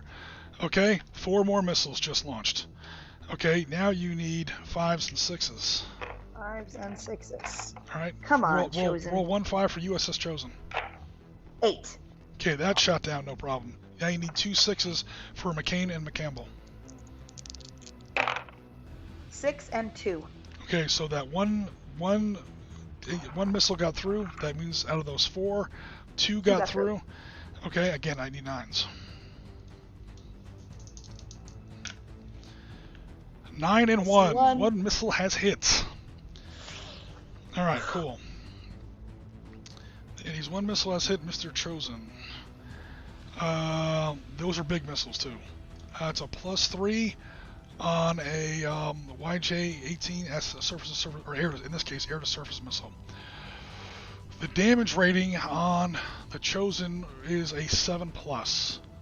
So I basically need a 4+ to do any damage. If I get a 7+, I do major damage. Because again, these two numbers are what I'm trying to match or beat. 4 or 7. Yep, and I get a +3 on my roll based on the size of the missile. Moment of truth! Uncle Chew, help me! 5 becomes an 8. That is damage. Light damage Okay. on USS Chosen. That's going to have a number of impacts, but wait till we get to the end of the turn. Yep. And that is some victory points for me. Okay, those are my aircraft. Unfortunately, that was basically their WAD. Hey, it did something. They can fight other planes now. They can definitely shoot the shit out of your helicopters, but they have no more air-to-surface missiles that they can engage enemy warships with. Okay, now I've got 2 more. Actually, you go ahead and launch something because we're technically supposed to alternate. I don't want to cheat you. All right. I am going to launch. Launch the Chosen first, and we'll pretend she's not damaged. Okay. Because we're The technically Chosen- supposed to alternate, and the game is not simultaneous. Like right now with light damage, you lost a lot of weapons. But to not be cheesy, go ahead and launch the Chosen first. So the Chosen's Tomahawks, they have Okay. 2, right? The Chosen's 2 Tomahawks are going towards the base due right. Okay. It's already detected. Yeah. So just go ahead and launch. I am closer now, but I think I'm still pretty much screwed as far as my air defense. Also, I'm not sure how much air defense I want to spend on that. Because I'm sure you're going to be launching stuff at my warships eventually.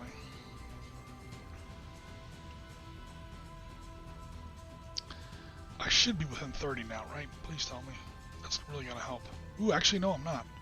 We already determined that. Okay, so I'm definitely going to be...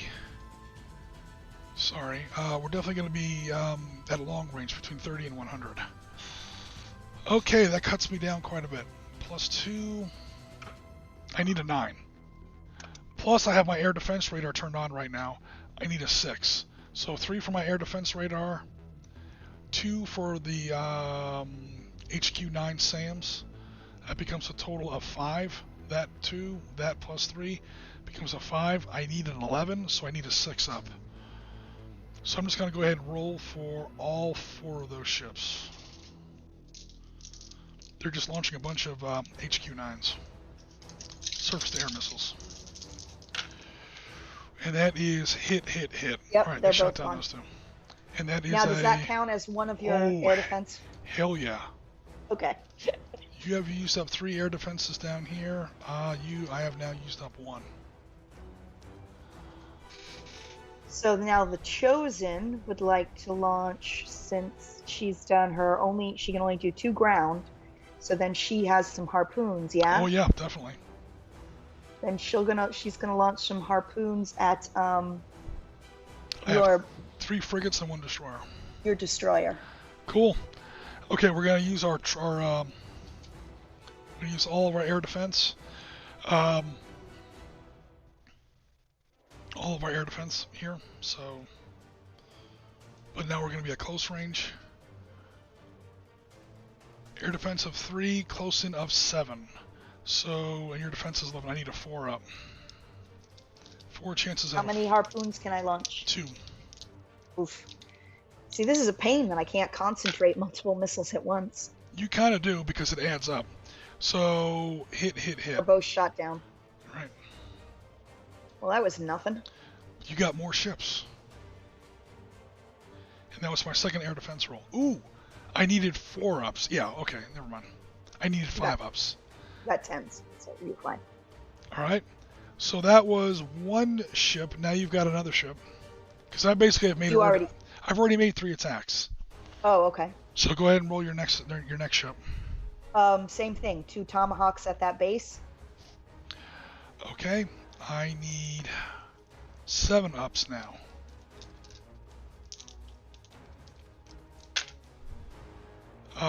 Nine, 10. Okay. That was a 3. God damn. You're shooting everything down. I'm running out Chinese of air had defense. their Wheaties. Okay, now And you then 2 harpoons. Tomahawk, 2 harpoons at the cruiser again, or the destroyer Yep. again. Okay, I needed. 5s, you said. Hold on. I needed 5s. Now it becomes... Hold on. Give me a second. It's 3 for the air defense radar, and it's 4, so that becomes a total of 7. Plus 7 on my roll gives me a 4 up. 5 up, 6 up, 7 up. This is now my 4th air defense roll. 7 up. God damn, One Johnson. hit. What do you mean, goddamn? You're not even looking at the screen? One I know, hit, you still knocked one down. 3 Pisses misses. me off. Alright, so 1 harpoon has gotten through. Now you rolled a hit. Harpoons are nice and accurate. I think it's a +3. Hold on. So are you shooting at the cruiser or at the destroyer? Sorry, the destroyer or the frigates? You said the destroyer, right? It's got a tougher number to hit because it's got more electronics. Fine. You need an adjusted 12. However, I need an adjusted 12. This came off of one of your destroyers. Arleigh Burke, fire control radar. Give it with the pops. Sorry about that. Air defense radar is +2. Okay. The missile itself has a +3, so you have a +5 to hit. You are trying to hit a 12. I need a 7. Yep. Come on, come on, come on. Can I spend a willpower? Yeah, come on. No grit. No grit. Come on. Come on. 9! Boom! And it's a hit on the Chinese flagship. The harpoon has a +3. So roll a d10 as high as you can, add 3 to the result. Watch, I get a 1 or some shit like this. Let's see. Add 3, add 3, add 3. I rolled a 3, add 3 is 6. You... On the destroyer? Yeah, you did damage. You needed a 6+.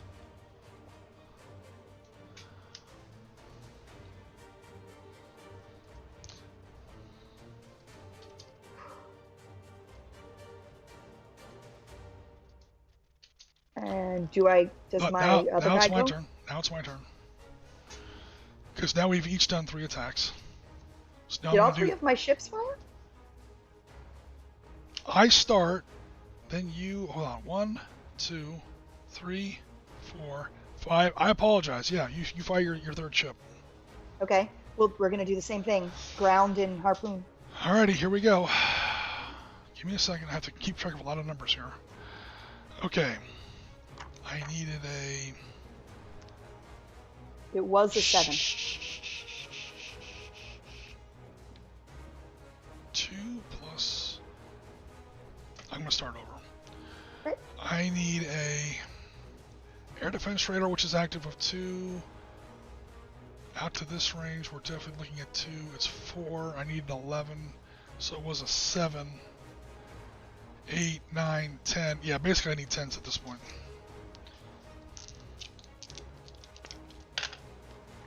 I got and 1. You get 1. Cool. So now the 1 missile has to hit. It only has to beat an 8. And you get a +3 +2 for your attack radar on the destroyer. It's different for the destroyer and the cruiser. Yeah. So it's +2 for that, +3 for the missile is a total of 5. And you need to beat an 8, so you basically need a 3 up. Need a 3 up. 4. Barely, but you did hit the base. You add 3 for the Tomahawk. No, Tomahawk is +4. You need at least an 8. Tomahawk's a big missile.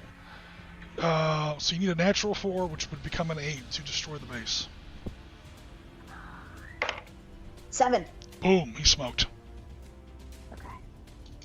And then we'll do my harpoon. This is pretty much going to be my wad. Once this harpoon shoots, you're just going to be shooting at me the rest of the game. You got plenty more missiles. It's just you're going to be done for this turn. I got a lot left. Yeah, that's right. Not the rest of the game. Then again, look at my air defense. Oh, by the way, that's another one of those. Look at my air defense penalty right now versus your air defense penalty. Yeah. Well, that'll start going up momentarily. Oh, I know it will. All right.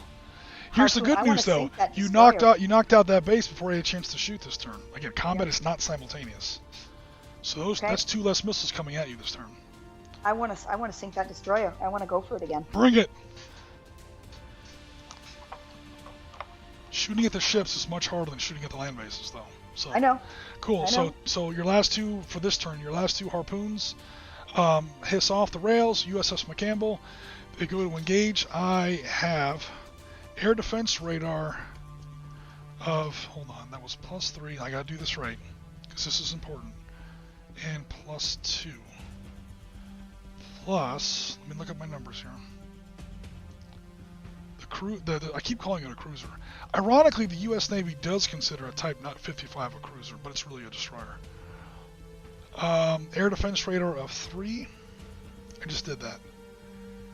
And air defense radar of 2 for the destroyer, the Type 54As. And then it is plus 3 and plus 4. So I start off with plus 7 and plus 5. Alright, cool. However, I then have launched air defense 1, 2, 3, 4, 5, 6 times. Minus 6 off all that. I'm now at plus 1 and negative 1. Holy crap. And I still need an 11. Okay, so my destroyers need a 10. Everyone needs a 10. You've been getting lucky. I've been seeing a lot of 10s. I got a lot of ships. They're all close together. Nope. Both harpoons are going to hit the Chinese destroyer. 2 D10s. Okay. Add 3 to each result. 2 D10s, add 3. Come on. 2 D10s, add 3. I rolled a 7 and a 2, so that gives me a 10 and a 5. The 5 does nothing. The 10 becomes major damage. On top of an already lightly damaged. Let me triple check that. Barely. Oh wait, that's the wrong ship. Sorry. Yeah, you need a 9 plus adjusted to do major damage, which you did with an adjusted 10. Yep. And it already had minor damage, so I don't know if it's cumulative. It has 2 very different things, but yeah. Okay. Hold on. We definitely keep track of both of them, for sure. Okay, Now I just get to sit here and take it for the rest of the turn. Alright. I think I'm gonna go pour myself a drink while you blow me up. Well, you're pretty much crippled and or sank. Well, you haven't sunk it, but you pretty much crippled my flagship. Okay, so my aircraft have all attacked. I only have 1 ballistic missile or cruise missile base left. He's going to go ahead and launch 2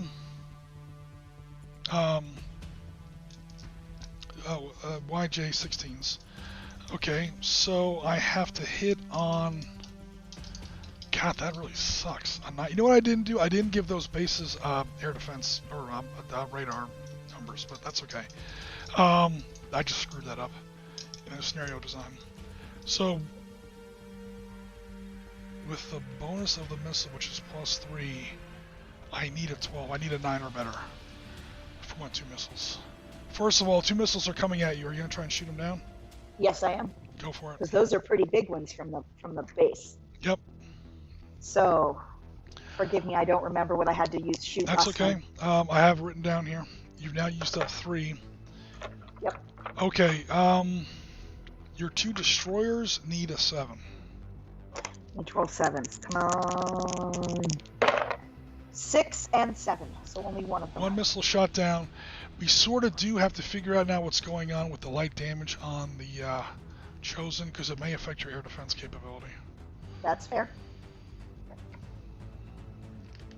Once the ship takes heavy damage, it's pretty much like almost dead in the water. It's definitely it's more like a mission kill. Light damage effects. I'm going to roll a d10. Okay. 6. Flight deck out of action. Okay, no big deal. You can't launch any more I'm not a carrier. helicopters. I can't launch any more helicopters, but they're already launched. Yeah, but they're going to run out of fuel soon. So they're going to have to land somewhere else or ditch in the sea or something. Okay, so it doesn't affect your air defense roll. Okay, so that means that your... we've already rolled for your 2 destroyers. That means that your cruiser now needs to roll a 6 or better. Okay. Because she has different sensors, better sensors. Is this... 1d10, okay, 6 or better. 6 or better, 6 or better, 6. Alright, so you shot down both of those missiles. Okay. Cool. Add another air defense thing. Oh yeah. Don't want to cheat. Here's the problem. I haven't launched yet off of my destroyer. And you've already done heavy damage. Heavy If damage. you launched one, you never launched a second one. I did launch some missiles. Hold on. I launched some missiles off of my off of my destroyer? No, I'm sorry. I thought you were talking helicopter. Oh, no. Oh, I'm not even worried about that. Heavy damage. All this automatically happens. Maximum movement. May not carry out any detection attempts. May not fire any primary weapons. Ooh. You've knocked that ship out of the game, basically. Yes! Electronic warfare and acoustic signature are reduced by 1d10 points. He just got a lot easier to hit. So that number that you need to hit him, you need to roll a 12 or better. When we get to it, I'll roll a d10, and that amount comes off of that. Because that ship isn't very stealthy anymore. It's on fire. It's got a lot of jagged edges to it. So radar's bounced off of it nice and clean. Cannot launch or recover aircraft. If I'm a submarine, I must immediately surface. Cannot carry out damage control. I can't even fix that. Heavy damage is pretty much a mission kill. Cool. Alright, however, which means I don't get to launch missiles. However, I do have 3 more frigates, and they're each launching 2. YF-15s. I'm sorry, YJ-18s. So let's go ahead. Basically your version of harpoons. Yeah. So here they come. They don't hit as well. Let me figure out their numbers. I have attack radar of 3. The missile hits on a 3. Or I should say 3+. Let me check those. Ignore the Ren'ai. Down here to the Genkai. Fire. Oh, see, that's why I checked. Fire control radar is only 2, and the missile is a 3, so it's a +5. All right, we're gonna try and I'm gonna try and trade flagships here. I don't know. Okay, so off they go. Now, it's gonna be 3 waves of 2 missiles. So right now you're at a 6 and a 7. Go ahead and launch. You're looking at a 7, and then 2 chances at an 8. 1 chance at a 7, 2 chances at an 8. Okay. Dark purple is 7, 2 light dice are 8s. Okay, the dark one got a 10, so the Just tell me cruiser how got many. a 10. Okay, that's a hit. And one of the destroyers got an 8, the other one got a 7, didn't make it. All right, so that's 2. both missiles from the first wave shot down. Second wave comes in. Now you need 1 chance at an 8, and a 9. 2 chances at a 9. 8 and a 9. Check. 10 and 10. I got really lucky. Okay, third wave of missiles. Now you need a 9, 9 and a 10. and 2 chances at a 10. Got the 9. Did not get any 10, so 1 got through. So 2 missiles get a chance to hit. All right, so it's 5, and I need a 12, so I basically get 2 chances at a 7. Because both those missiles got through. Uncle Chew, help me! 2 chances at a 7. 1 hit, 1 miss. 1 hit, okay. Minor damage, minor damage. 2, damn it! Not even minor damage. 2 plus 3 is 5. The non-existent armor held. So it blew off some of the antennas or something. Or punched a hole clean through like the bow, the foxhole, so it didn't do any damage. Ticonderoga, I need a 7+. I just rolled a 2, becomes a 5. That does not get even the minor damage rating. So that kind of sucked. Alright, no worries.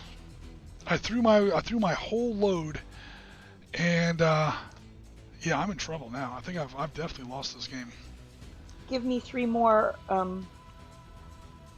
anti-fire blocks. We're at the end of the turn now. Oh, okay. So yeah, all these reset at the end of the turn. Oh, okay, that's good news. Yeah, it's how much you can throw at them at once, not for the whole game. Oh, okay. And I'll never be able to throw that much again, because all my, number one, I've lost most of my missile bases now, and all of my carrier-based aircraft, or land-based aircraft have now fired. Let's just for fun, roll a d10, see what your light damage did to me. Okay. Just a 1. A 1, engine propulsion damage. Half speed. AS score is reduced. Yeah. I'm actually down now to a quarter speed. Because your light damage hit my engines. Knocked me down to half speed. You see right there? And then the heavy damage, maximum movement speed is halved. So it gets halved twice. I went from an 8 to a 2. She's basically dead in the water. That wasn't nice. So pretty much everyone's detected now.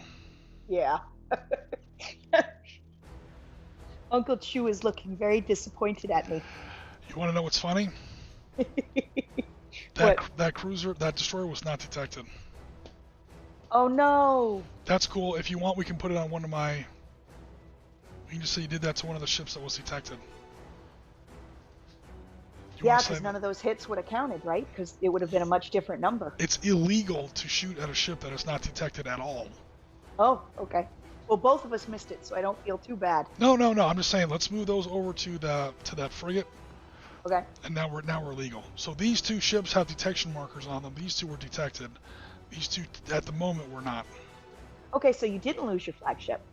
Well, now the game is still going on. If you crippled the flagship, it's pretty much done. I still think I've lost, but I will now check the chat because holy crap, man.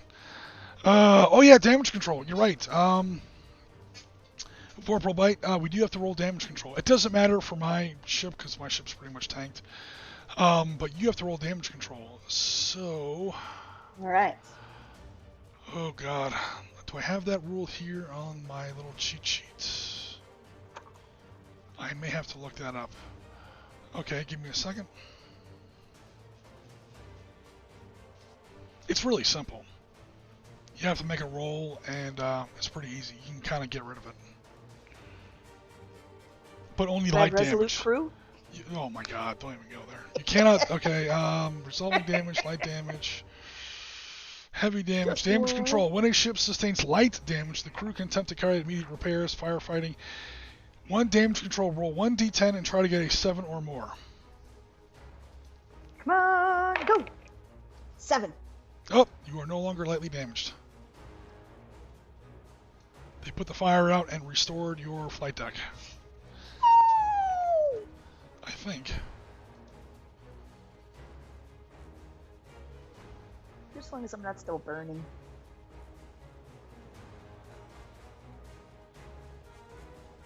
Note that any effects of the light damage, such as knocked out weapon systems... Come on, guy. Count. No, it doesn't. Note that any effects of the light damage, such as knocked out weapon systems, or damage to other system remains. So you still can't land. You still can't land aircraft. It's just not getting worse. It's not getting worse. Also, 2 light damages equals a heavy damage. 2 heavy damages equals sink. So you're no longer on the way to sinking, but your flight deck is still wrecked. Yeah. Okay. That makes sense. God. I don't have like welders out there repairing the flight deck in the middle of combat. They do. They just can't do it in minutes. It's going to take hours or days to fix that. Oh my god. The Chinese Navy's getting blew up. That ain't right. Okay. Turn 3. Everyone's pretty much already... let's go ahead and do initiative. 1, 2, 3, 4, 5. Because I have... Actually, I have 5 aircraft in the air now. So I will roll 6 dice. You roll 5 dice. I roll 5 dice. You have 4 helicopters in the air. I have 5. My biggest is an 8. My biggest is a 10. I win initiative. You're going first. You do? I'm going to go first? Yep. Okay. Well, I check out Mr. Chat. Oh, wow. Dennis is with us. Warperbite's still with us. Piotr's still with us. Just a 1. 3 groups of 2 missiles. Yep, we've done all that. Nice shooting, Tex. Missile had no effect. U.S. ships are better. No one puts armor on ships anymore because it's pointless. However, American ships do have better electronics. So it is tougher to hit an American ship.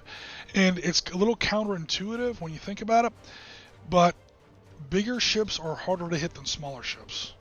Because let's face it, even a small warship is 15,000 tons minimum of steel and aluminum in an open ocean. There's no bushes to hide behind. You're going to get hit. It's all about the electronics. And bigger ships tend to carry more electronics and more powerful electronics. Jen, Vorprovite is telling you, Jen, offer me a chance to surrender. Hell no! Uncle Chew would never agree to that.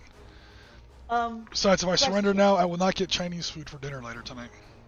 In this game, yep. Does me being closer to you make any difference?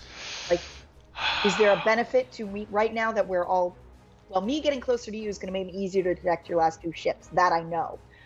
But now that I'm already detected, Does it make you attacking me any easier if I'm closer?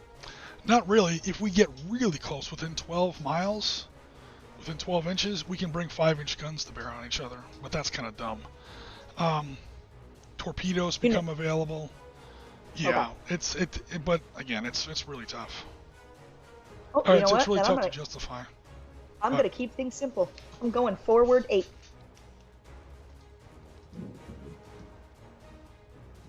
Ooh, thunder. Yep. That was not the Chinese Navy's thinking. Damn it with the pops. Shit. 1, 2, 3, 4. Wait a minute. These rulers got screwed up somewhere. How did that happen? That's annoying. Maybe. Who knows? Hold on, let me fix the ruler so we get accurate measurements.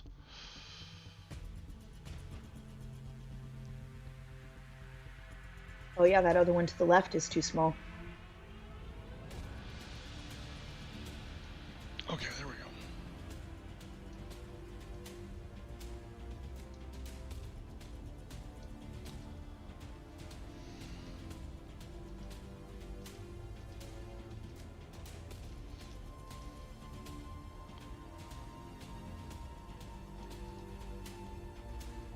We already know everyone's detective, everyone's active now. We can probably start to get rid of these.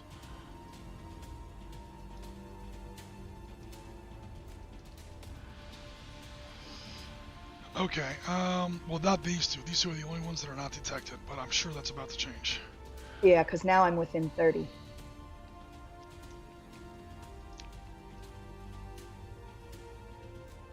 Is that one accurate? It looks small. I'll check. I think it is. It's only a 12-inch ruler. Ah, okay. So, yeah. That's why it looks small.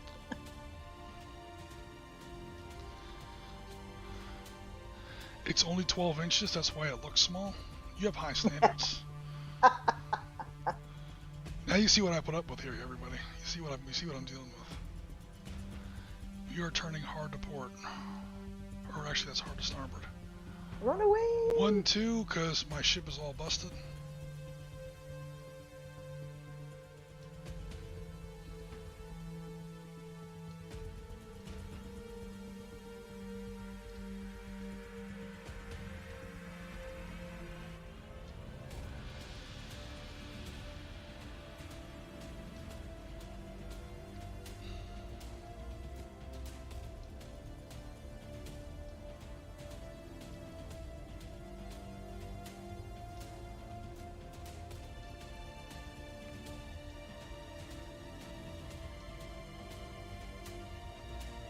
Oh, thank you, Vorpal Bites.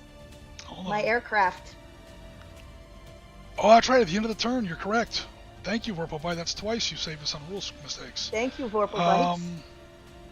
Give me a D10. I'm sorry, a D6. You need a 3-up. Reagan better wake the fuck up. You got a 5. All right, cool. Your jets arrive Thank you, Vorpal Bites. That's twice. The American Navy owes you a beer. That's twice he's helped us out. Number 1 with the damage control check, and now with the aircraft check. Facepalm, you are correct. So that one's burning. We know that one's detected.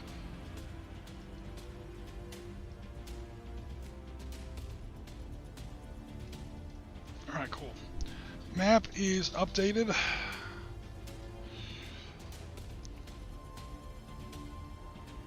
Okay, you're now, okay, are you gonna move any helicopters? Ooh, helicopter fuel. First point, second point, second point. First point, second point.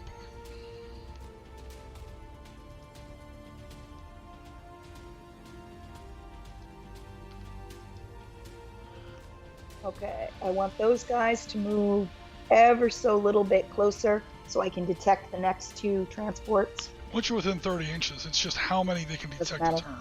Yeah. Okay.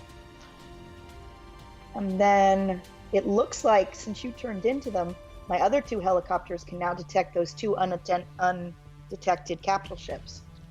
Well, they're only frigates, but yeah, no worries. We're not on the detection phase yet, but they're within 30 inches if that's what you're worried about. Yeah, I just want to make sure that they're good where they are. Yeah, easily. Okay, cool. Make sure these other guys are not within. They're in a pretty tough spot. You're kind of caught between the Chinese fleet and the Chinese mainland. So Yeah. again, you can't be within 20 inches of the Chinese mainland. You're good there, but you're really close to the Chinese fleet. You might lose some helicopters coming up here. Yeah, you're within phalanx range of at least one ship. Oh, But if you move north anymore, I'm too close to the mainland. hold on, you can probably. Actually, you know what? Can you move them all the way to the other end of those transports? Because they can move 30 inches, right? Let me get back to their initial location. There's their initial location. Goodbye, screwed up ruler. Move them to the opposite end of the transports. Well, up to the limit of their movement. Yeah. Also, those actual planes, or I should say planes, those actual transports do have some air defense. It's not great.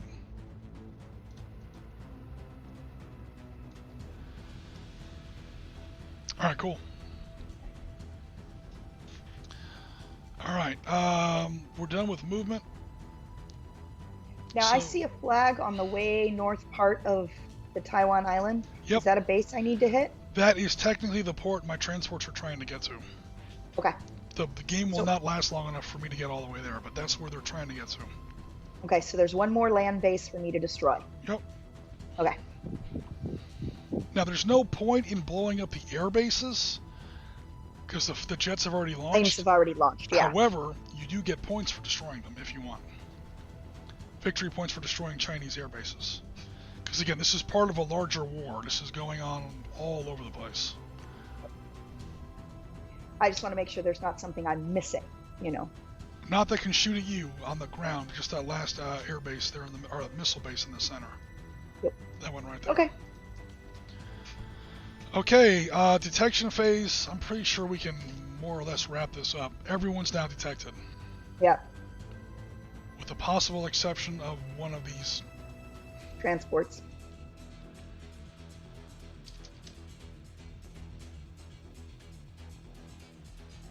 Or technically two of these transports. Pick up the piece, please. Because those two helicopters detect each one of them automatically. These two helicopters detect him. These two guys automatically. All Chinese warships are now detected. Detect. We get it. Everyone's now detected. Except for these two transport ships. Yep. However, you now have ships that are still not within 30 inches, so no worries. Alright, cool. That's it for detection phase. Navigation, or attack phase. Cool. Attack phase begins. Who won initiative again? Or who had to go first? You. I won initiative, but I made you go first, right? Correct. Alright, your attack phase now begins. So you get to launch the first attack, which includes 4 JSF-35s, if you want. Oh, now I have planes! So do I. The only thing my planes can do is attack other planes, so bring it. Actually, first I want that Chosen, which is a target. I want that Chosen to launch its Tomahawks at that last remaining base. Alright, cool. That can launch missiles at me. We're kind of starting that over. This is your third launch of missiles. You only have 4. But we'll keep track of ammo a little bit later. Third launch of missiles, but it's the first for this turn.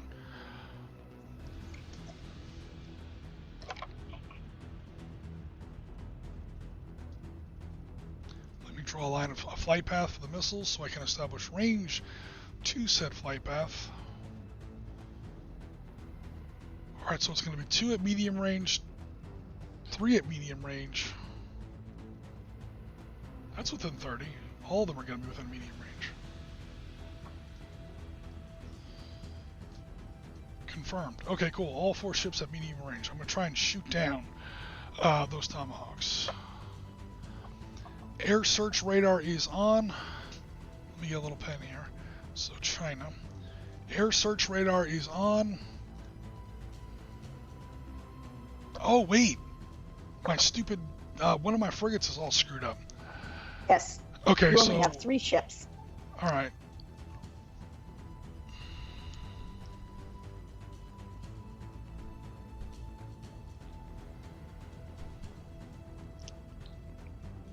I can still do anti-aircraft attacks. Okay.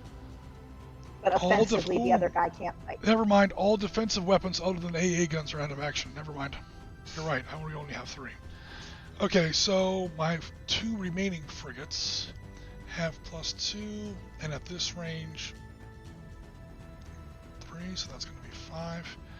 And that one is +3 and +4. Where's that stupid sheet? +3 and +4, so that's going to be 7. Alright, cool. We're probably going to knock down these first 2, but after that, who knows. Alright, off they go into the wild blue yonder. I need to roll an 11. So first, my cruiser needs a 4-up. I keep calling it cruiser. My destroyer needs a 4-up. He's knocked down. I have 2 remaining frigates. They need a 7-up. Okay, so that's 2 hits. 2 both knocked down. Yep. That's my first attack with my Chinese, or my first air defense roll on my Chinese. Okay, and so that was my 2 land missiles. Now I'm going to, this is going to be deja vu, 2 harpoons against your destroyer.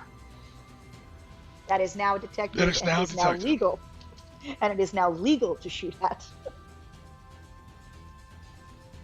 Oops, what am I doing?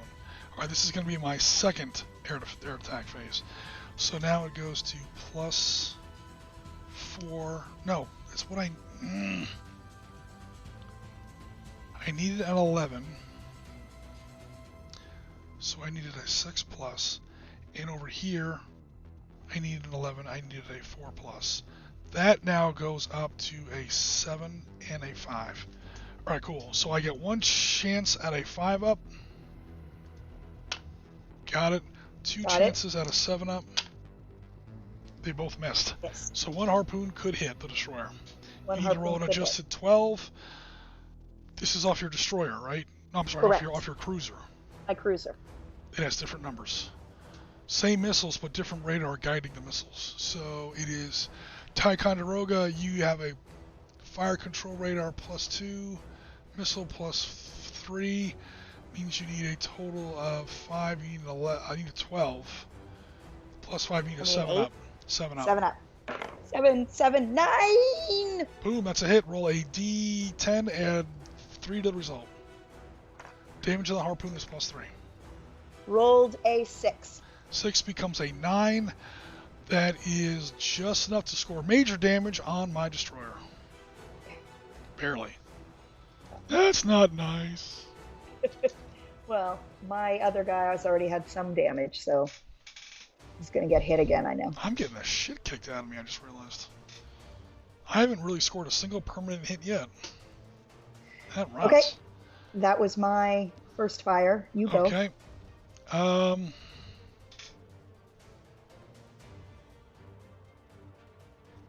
My 2 remaining frigates, because guess what just happened? I just launched all my heavy missiles on my destroyer. So my 2 remaining frigates, well, I've shot them 1 at a time. Frigates are going to launch 2 missiles at the Chosen. Actually, no, I'm switching over to the McCampbell. Okay. She has a slightly less difficult to hit number, so I'm going for that. Alright, so US, your air defense numbers start off on a Ticonderoga +3, point blank range +5, good God, 8,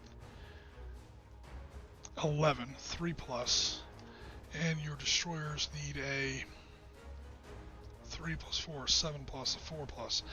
Okay, so you have 1 chance at a 3+, 2 chances at a 4+. So 1 3 and 2 4s is what I'm looking for. Yep, that's what I said. Well, that 1's not worth anything. That 9, however, is, and that 2 is not. Cool. So I shot down 1. Sweet. That's a 9 + 3 is 12. That is definitely enough to do a heavy damage on a frigate. I needed to do a 9+. I did a 12. Thank God something happened. And he hadn't fired yet. He's not gonna fire ever. He's smoking. Boom! Well, he can do anti-aircraft. No, he cannot. Your other guy with heavy damage did anti-aircraft. He did? Yeah. That was a mistake. I'm allowed to do anti-aircraft guns. I'm not allowed to do anti-aircraft missiles. I think you're right. I think I screwed that up. That's okay. Okay, go ahead and put one extra missile into, since that was illegal, you're right, and let's go ahead and fix it. Let's put one extra missile that I said was shot down into the destroyer. Try to hit. Okay. No, you're right, and we have to fix that. I'm rolling to hit, right? Yep, D10. So one of the missiles I'm just going to tell you a number. I know, just go ahead. Not with that roll. Okay, cool. Shit. All right, we had another rules mistake, but we've now fixed it. So cool. Over to my attack phase. No, that was my attack phase. Over to your attack phase. So I only have one ship left. You also have 4 aircraft. Oh yeah. Wait, I forgot. Did I destroy that other base? No, they both got shot down. So I'm going to try 2 Tomahawks against that base, so it can't launch anything else at me. Okay. Let me go ahead and do my 3rd anti-aircraft attack. Only 2 ships can do this now. Let me not make the same mistake again. Okay, they're both frigates, which mean they both need a 8+. Except they're not close, so I can't use... Hold on. Whoa. Medium range only, so no phalanx. 3+. I need to beat an 3+. Air defense radar is 2+. That's 5. I need to beat an 11. 6s. This is my 3rd attack, which means I now need... This is my 3rd attack, so I now need 8s. 2 chances at an 8. 1 hit, 1 missed. One. So 1 missile gets in. Roll a d10. Add 3. You have to get at least an 8. 9. Boom, that missed. That's 9 natural or 9... 9 adjusted. natural. So 12. Boom, it definitely hits. Now roll a d10 for damage. That's going to be damage. Give me a second. You have to get at least a 10, and you add 4. You have to get at least a 6 up. Natural 6. This pink dice is nasty. 10. Natural 10. Oh, becomes 14. Yeah, that thing's smoked.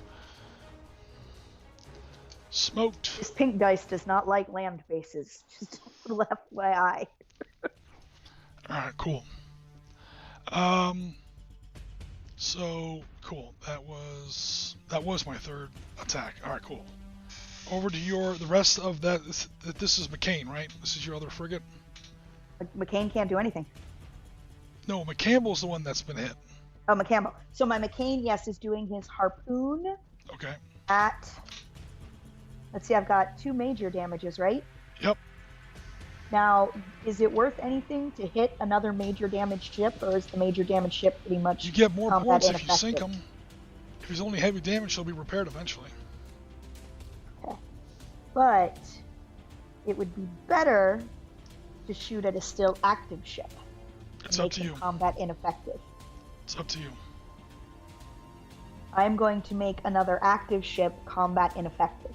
Alright, so you're engaging either the Shangzhou or the Yulin. Which one? The closer one. The Shangzhou. Or Shangzhou, I should say. Alright, cool. That will be my 4th attack. I am now looking for... I started off with 4s, then I need 5s, then I needed 6s, now I need 7s. This is my 4th attack, I need 7s. Help me! Help me, Uncle Chu! Help me, He's Egg out here Shen! with me. Help me, Egg Shen! Get that out Egg of there. Shen's not going to help you. 1 hit, 1 miss, so 1 missile could hit.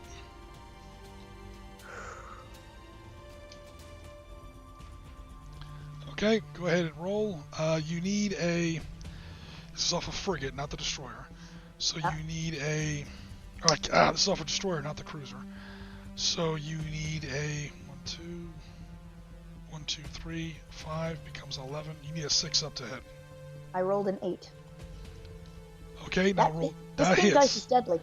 Now you roll damage. D10, right. add 3 to the result for a harpoon. Come on, give me at least a 5. What did I get? Just a 4.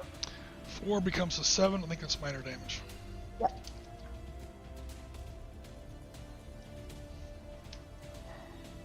And that's it. Well, I got my planes. So go ahead.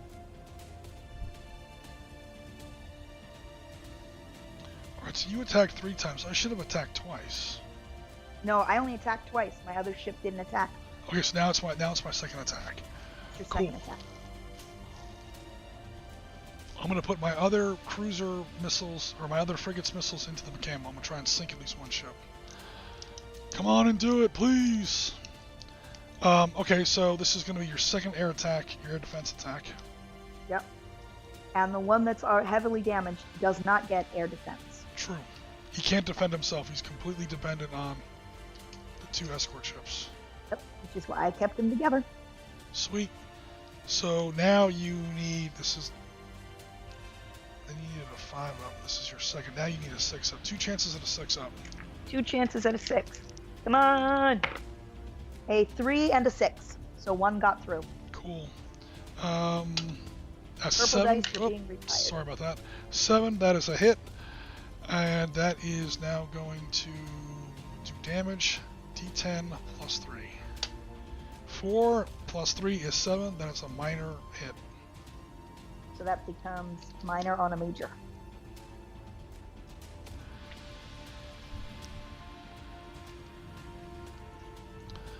Holy crap. And I think that's it for my attacks at the moment. Well, no, it's over to no. you. It's over to you now anyway. It's over to me, but you've got one more ship, I think. Nope, because they both have heavy damages. Oh. Okay, your other non-heavy damage ship fired? Yep. Okay. 1 scored a So heavy I guess- damage. Okay, look, I have 4 ships in total, right? 2 of them have heavy damages, so now I'm down to 2. 1 scored the heavy damage, 1 scored the light damage. Okay, makes sense. Alright. Now I have my fighters. Yep. Where's your first pair of fighters going? We do them by pairs. My first pair of fighters is going over the now smoking destroyer. The McKim. Yep. You gave them both Muck names, so it's confusing. Meanwhile, what are they doing? Who are they attacking? They are going to attack the minor damaged frigate. Okay, before they do that, you are now within medium range of both my air defense systems. I'm going to try and shoot down those planes before they launch missiles. So that is going to be a... Now I need a 7 up, which is not good. But I'm going for it. I need every victory point I can at this point. Nope, they both missed. So that counts as an air defense marker. Now you launch your surface missiles at who? The lightly damaged frigate. Alright, off they go. That's 2 missiles apiece. I'm taking another air defense, because now I'm shooting at the missiles. But again, every air defense, the number continues to ratchet up. Now I need 8 pluses. Let me write that down so I don't forget. Again, I only have 2 ships capable of helping. 1 shot down, 1 did not. So that's basically... 3. Yeah, that's 3 are going to hit. Let me see what these missiles are. These are new missiles. F-35 Lightning... Oh god, I have to get a 12 anyway. Yeah, I shouldn't have done that. That was a waste of an air defense counter. I have to roll just a 12 to shoot them down. It's basically the same as a harpoon. It's an M158 Lasram. So it's basically a different version of a harpoon-like missile. Okay, cool. So you have 3 of them coming in. They hit on a 3+. You need at least a 12 to hit. However, whoa. No. Okay. 9. The lightning has a +0. Well, that should be wrong. The lightning should have at least a +1.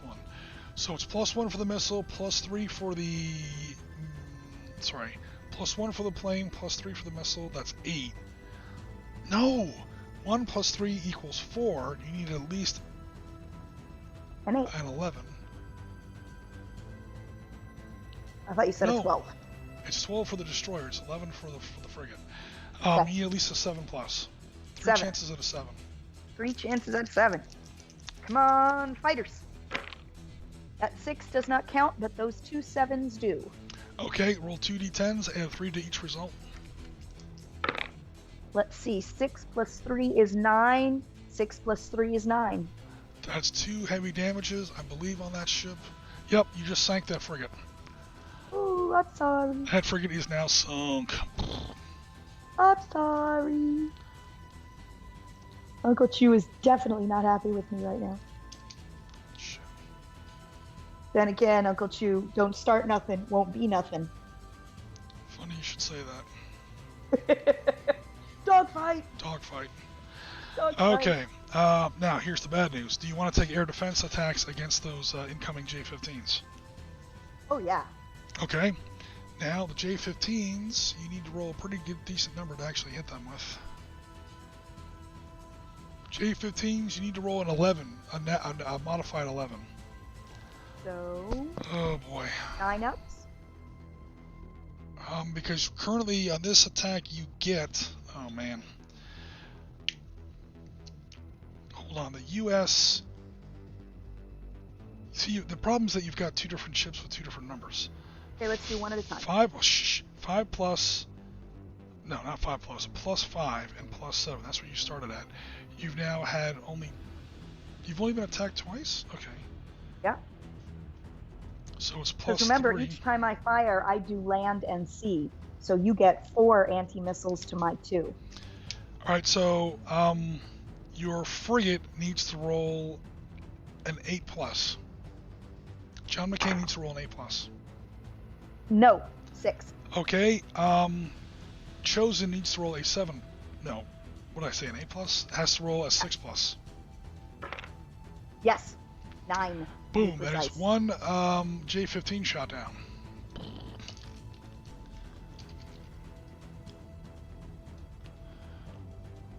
And then there's another air defense attack. Yep. Where did my other OEs in there? I said though. Dig them out of there. Yeah. Okay. What are your other 2 F-30? That dogfight gets resolved at the end of the turn. What are your other 2 what are your other 2 F-35s doing? They are going to go after that other frigate, but they want to stay out of the 12-inch range. Right? 12 inches when they can be shot at? No, I can shoot you at any range, but Oh. it gets much worse at 12 inches. So they want to stay out of 12 inches. Okay. I will go ahead and take 1, 2, 3, 4, 5. I'll take my 6th air defense roll with my 1 remaining frigate. What did I say? 8 plus before? Now I need a 9 plus. I missed. But the good news is, Johnson, is they're tying me up down here. Meanwhile, your transport ships... I still might win this game on points. I get 3 points for every one of those that make it. Oh. So I gotta launch harpoons next round at those bad boys and sink some of them. Alright, what are you doing? Launching I'm 2 gonna... missiles apiece? Okay, cool. Yep, 4 missiles they at go. that frigate. Alright, I'm going to take my next one. I need 10 pluses. A 1, I definitely missed. Oh, God damn it, machine, why do you keep doing that? It's really annoying. 2, 6, 7. This is my 7th air attack roll. Let me not cheat. Alright, cool. So 4 chances at a... We figured this out before. 11 minus 4, 7 plus.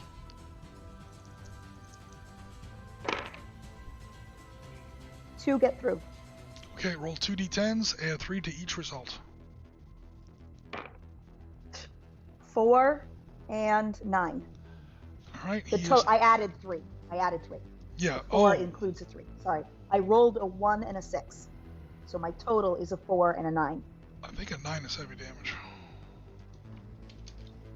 That 1 didn't do squat, but the adjusted 9, you said an adjusted 9? Yes, I rolled a 6. It was an adjusted 9. Frigates, yeah, 9 is heavy damage. Alright, so I said the Chinese fleet is crippled. Alright, my next attack. Joining that dogfight. You do anything about it with your sea defense? Might as well. Not Okay. good odds, but I can try. So now I need an 8 and a 10. Last time I think it was a 6 and a 9. That literally doesn't make sense. That doesn't make sense. Last time they're 2 apart. So give me a second. 3 plus 3 is now plus 0. No. The U.S. started off at... The 7 U.S. and 9. No, that's not true, John. The U.S. guy started off at plus 4...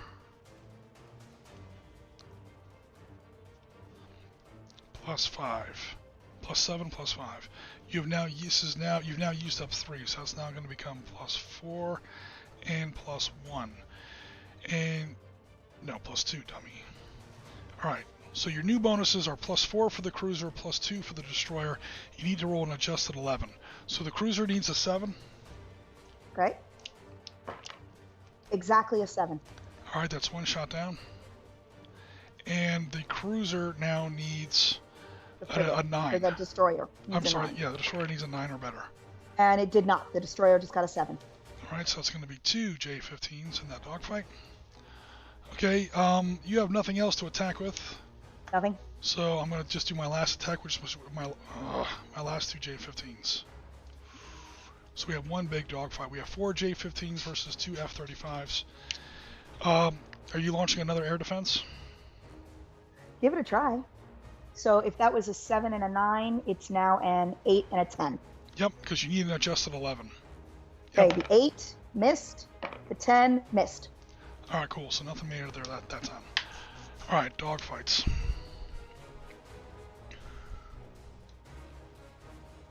My guys their dogfight system is weird. Any aircraft involved in a dogfight, whether it attacks medium board attacks, roll 1d10 for each aircraft involved in a dogfight and add their dogfight characteristic. The one with the highest score wins the dogfight if both sides have the same high score. Okay, so we see who wins the dogfight. Whoever wins the dogfight has an opportunity to shoot down enemy planes. They have a very weird dogfight system. Alright, so I roll 4 dice. I add...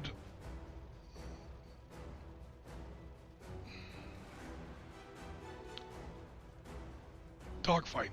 I roll 4 dice. I add 3 to all my numbers. You roll 2 dice. You add 4 to your numbers. And we see who winds up with the highest single number. You have more. You have a bigger bigger bonus, but less dice. I have more dice, but a smaller. My highest single number, including my bonus, is an 8. I can beat that. I rolled low. Oh my god. Oh my god. Reroll. No, hell no, dude. That's Maverick and Goose right there, man. That's Maverick and Goose. Look at that. Look at that. I rolled a 2 and a 4, and I thought you were just gonna trounce me. Oh my god. Alright, so... Oh, Uncle Chewie's shaking his head in shame and woe. That's okay, I must have done what Vorpalbite said. Vorpalbite said, offer the pilots $1 million each to defect. Whether or not it wins, it must immediately abort attacks. Dogfight example 2. Okay. The winning side rolls another d10 for each of their aircraft and rolls their dogfight characteristic. If the result is equal to or greater than the loser aircraft's defense, it is immediately... Okay, so you get 2 dice, you add 4 to both result again. So you've won the dogfight. Now it's just whether or not... Ooh, I rolled better this time. Okay. I rolled a 5 and a 9, which means I end up with a 9 and a 13. That's 1 J-15 shot down, because you have to beat an 11, the defense of the J-15.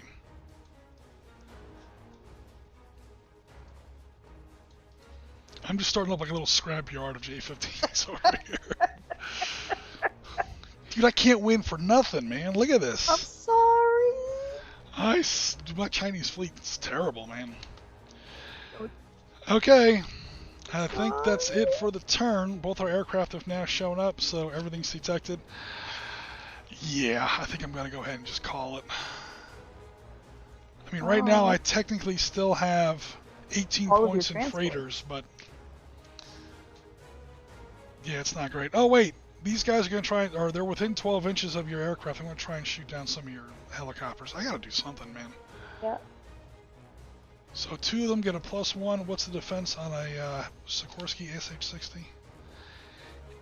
I think it was just at 8. 8. I have to get. I have 2 chances at a 7 because their air defense rating is only +1. So I get 2 chances at a 7 to shoot down a Seahawk. 4, no. 6, no. Nope, I can't even shoot down a Seahawk with my 50 cals. My little douchkas. The Chinese, you're being terrible.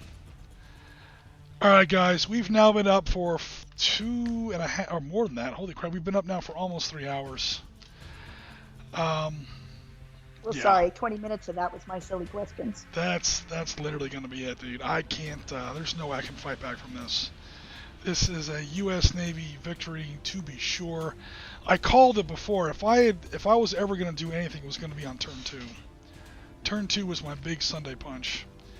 And I wound up damaging the cruiser and like basically putting a missile through the helicopter flight deck, and that was it. Other than that, I can't even shoot down her jets with my interceptors. My land-based missile systems never did crap because I'm always shooting them at the wrong time. I should have shot. I made a couple mistakes. Always shoot your land-based missiles first. Also, I made a mistake in scenario design. Notice those missile bases don't have any fire control radar. So yeah, I just made a mistake in the game design there. So I made mistakes in game design and definitely mistakes in gameplay, to be sure. We'll say you did it nice to be kind to your girlfriend who's never played this game before. There you go. We're trying to put on a good show for the community. The community gets to see the good guys win. Everyone's happy that everyone likes to see Oriskany lose. That's what everyone likes to see. So it's all good. Also, from here on, the game would get awfully boring. Yeah, just literally sinking wrecks and unarmed transport ships. Yeah. Either way, I'm pretty sure it's pretty much over. Well, Humiliations galore. Yeah, I definitely deserve it on that one. And Rasmus and Pyotr for your support. I had some great assistance on my command bridge. Yep, that's true. And yeah, Vorpalbite says humiliations galore. Yeah, I definitely kind of humiliations. I definitely deserve it on this one. Again, mistakes in scenario design and mistakes in gameplay. That's like a perfect storm right there. I did not do the Chinese justice on this one.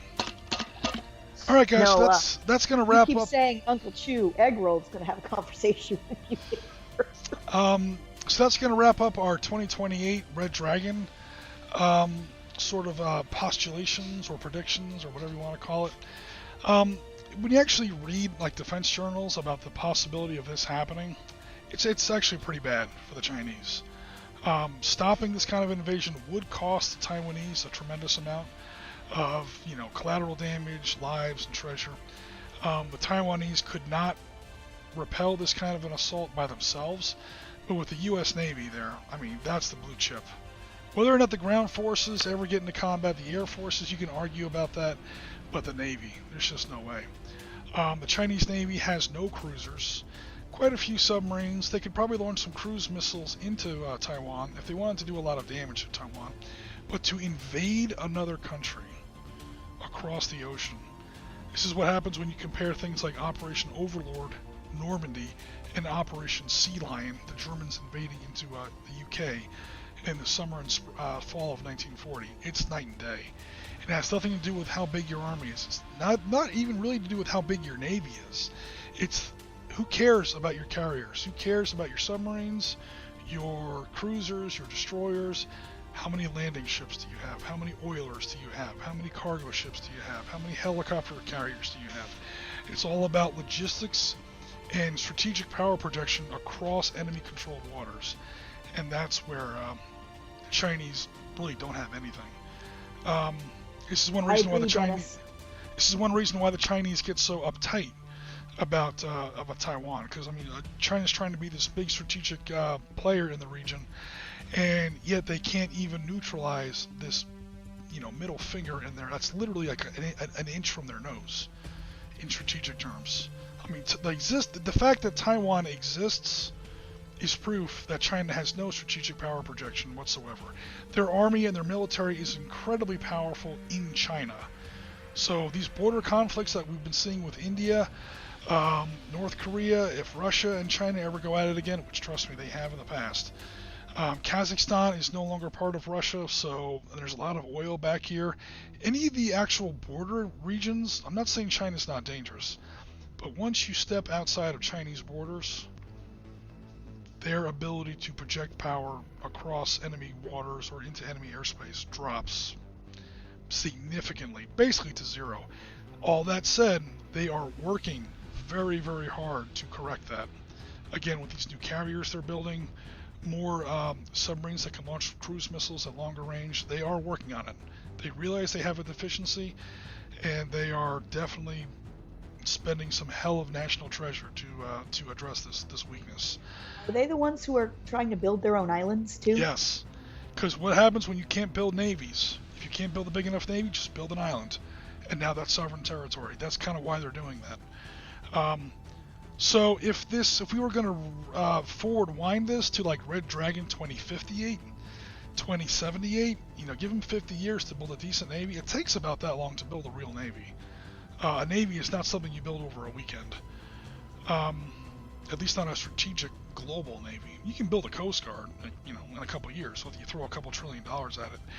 But a navy that can actually, contest the United States Navy, stronger than all other navies on Earth put together, easily. There's just no way. Well, Jim can build a navy in a weekend. In the tabletop, by hitting Control C, Control V, here you go, Jen. Just because you want to be smart, where's my destroyer? All right, here you go. There you go. Look at all these reinforcements I get. Oh my God! Look at the Chinese. They're going crazy over here. But no, in all seriousness. I'm sorry. One thing I just noticed on Twitch, Walkabout Games said hi earlier, so cool. I missed it. So let's see here. More interested in Jim's score. Yeah, my score is easy to figure out. My score wound up being a 5. I got 1 minor hit, 1 major hit on an American ship. 2 points plus 3 points. Sunk nothing, and that was it. Technically, I may have up to 18 points, 3 points for each of these ships getting across. But if we were going to finish the game, I'm sure Jen would be able to sink at least 2 or 3 of those. So I might wind up with a total score. Let's say she sinks half of them. I would have at least like 1 a turn. There's 3 turns left. At least she has to sink them. At least, I should say at the most, 9 plus 5, 14 points. And her points are easily 20 or 30. Because again, she gets points for destroying all these bases. She gets points for either causing heavy damage or light damage on these Chinese ships. She's going to work on finishing them off. And then for sinking them, she gets 3 points apiece. She's shooting down Chinese jets. She gets 1 point for each of those. It's probably something like the final score. If we were to play the last 3 turns, let's call it like 14 to 25. It's easily an American victory, easily. And there's not even really any fighting back I can do at this point. That's kind of why we're calling it. That and stream is now 3 hours, so that's usually about our limit. And the one good thing I do have to say, the one thing I am kind of proud of, as far as this whole series, is that we've kind of arrived at the right answer. The Americans and all their allies, it wouldn't just be the Americans, but lots of other nations in the Western Pacific as well, would win this war. It would be short and bloody, but it's almost impossible to imagine a scenario that the Chinese win this. At least not for the foreseeable future. Their navy, as big as it is, first of all, it's not even that big. But even if it got large with all kinds of cruisers and guided missile destroyers and God knows how many frigates and attack submarines, cruise missile submarines, all this stuff, it can have all the breadth it wants. If it has no depth, no logistic, geostrategic depth, for large scale and long-term power projection, it's just not going to work. Even against the target as close as Taiwan. So VorpoBite says, "Good job, Jen, and promotion to Admiral." There you go, Jen. You're now an Admiral. USS Ronald Reagan is going to sail back to Let's see, where is Ronald Reagan? I think she's either at Pearl Harbor or Yokohama. She's somewhere in the Western Pacific. And yeah, they're gonna pin that first star on your collar. There you go. Commodore or Rear Admiral, I should say. Rear Admiral Jen. All right, guys, we're gonna go ahead and close it for now. Thanks very much to everyone for coming out. Definitely appreciate everyone who comes by our stream and gives us our support, as always. Definitely Jen for helping me out being an opponent for this week. Always appreciate that. And yeah, what else can I say? Everybody have a great week going forward. Happy Labor Day tomorrow for those of you in the U.S. who are celebrating. And yeah, we will talk to everybody very soon. Thank you. Bye all. Take care, everybody.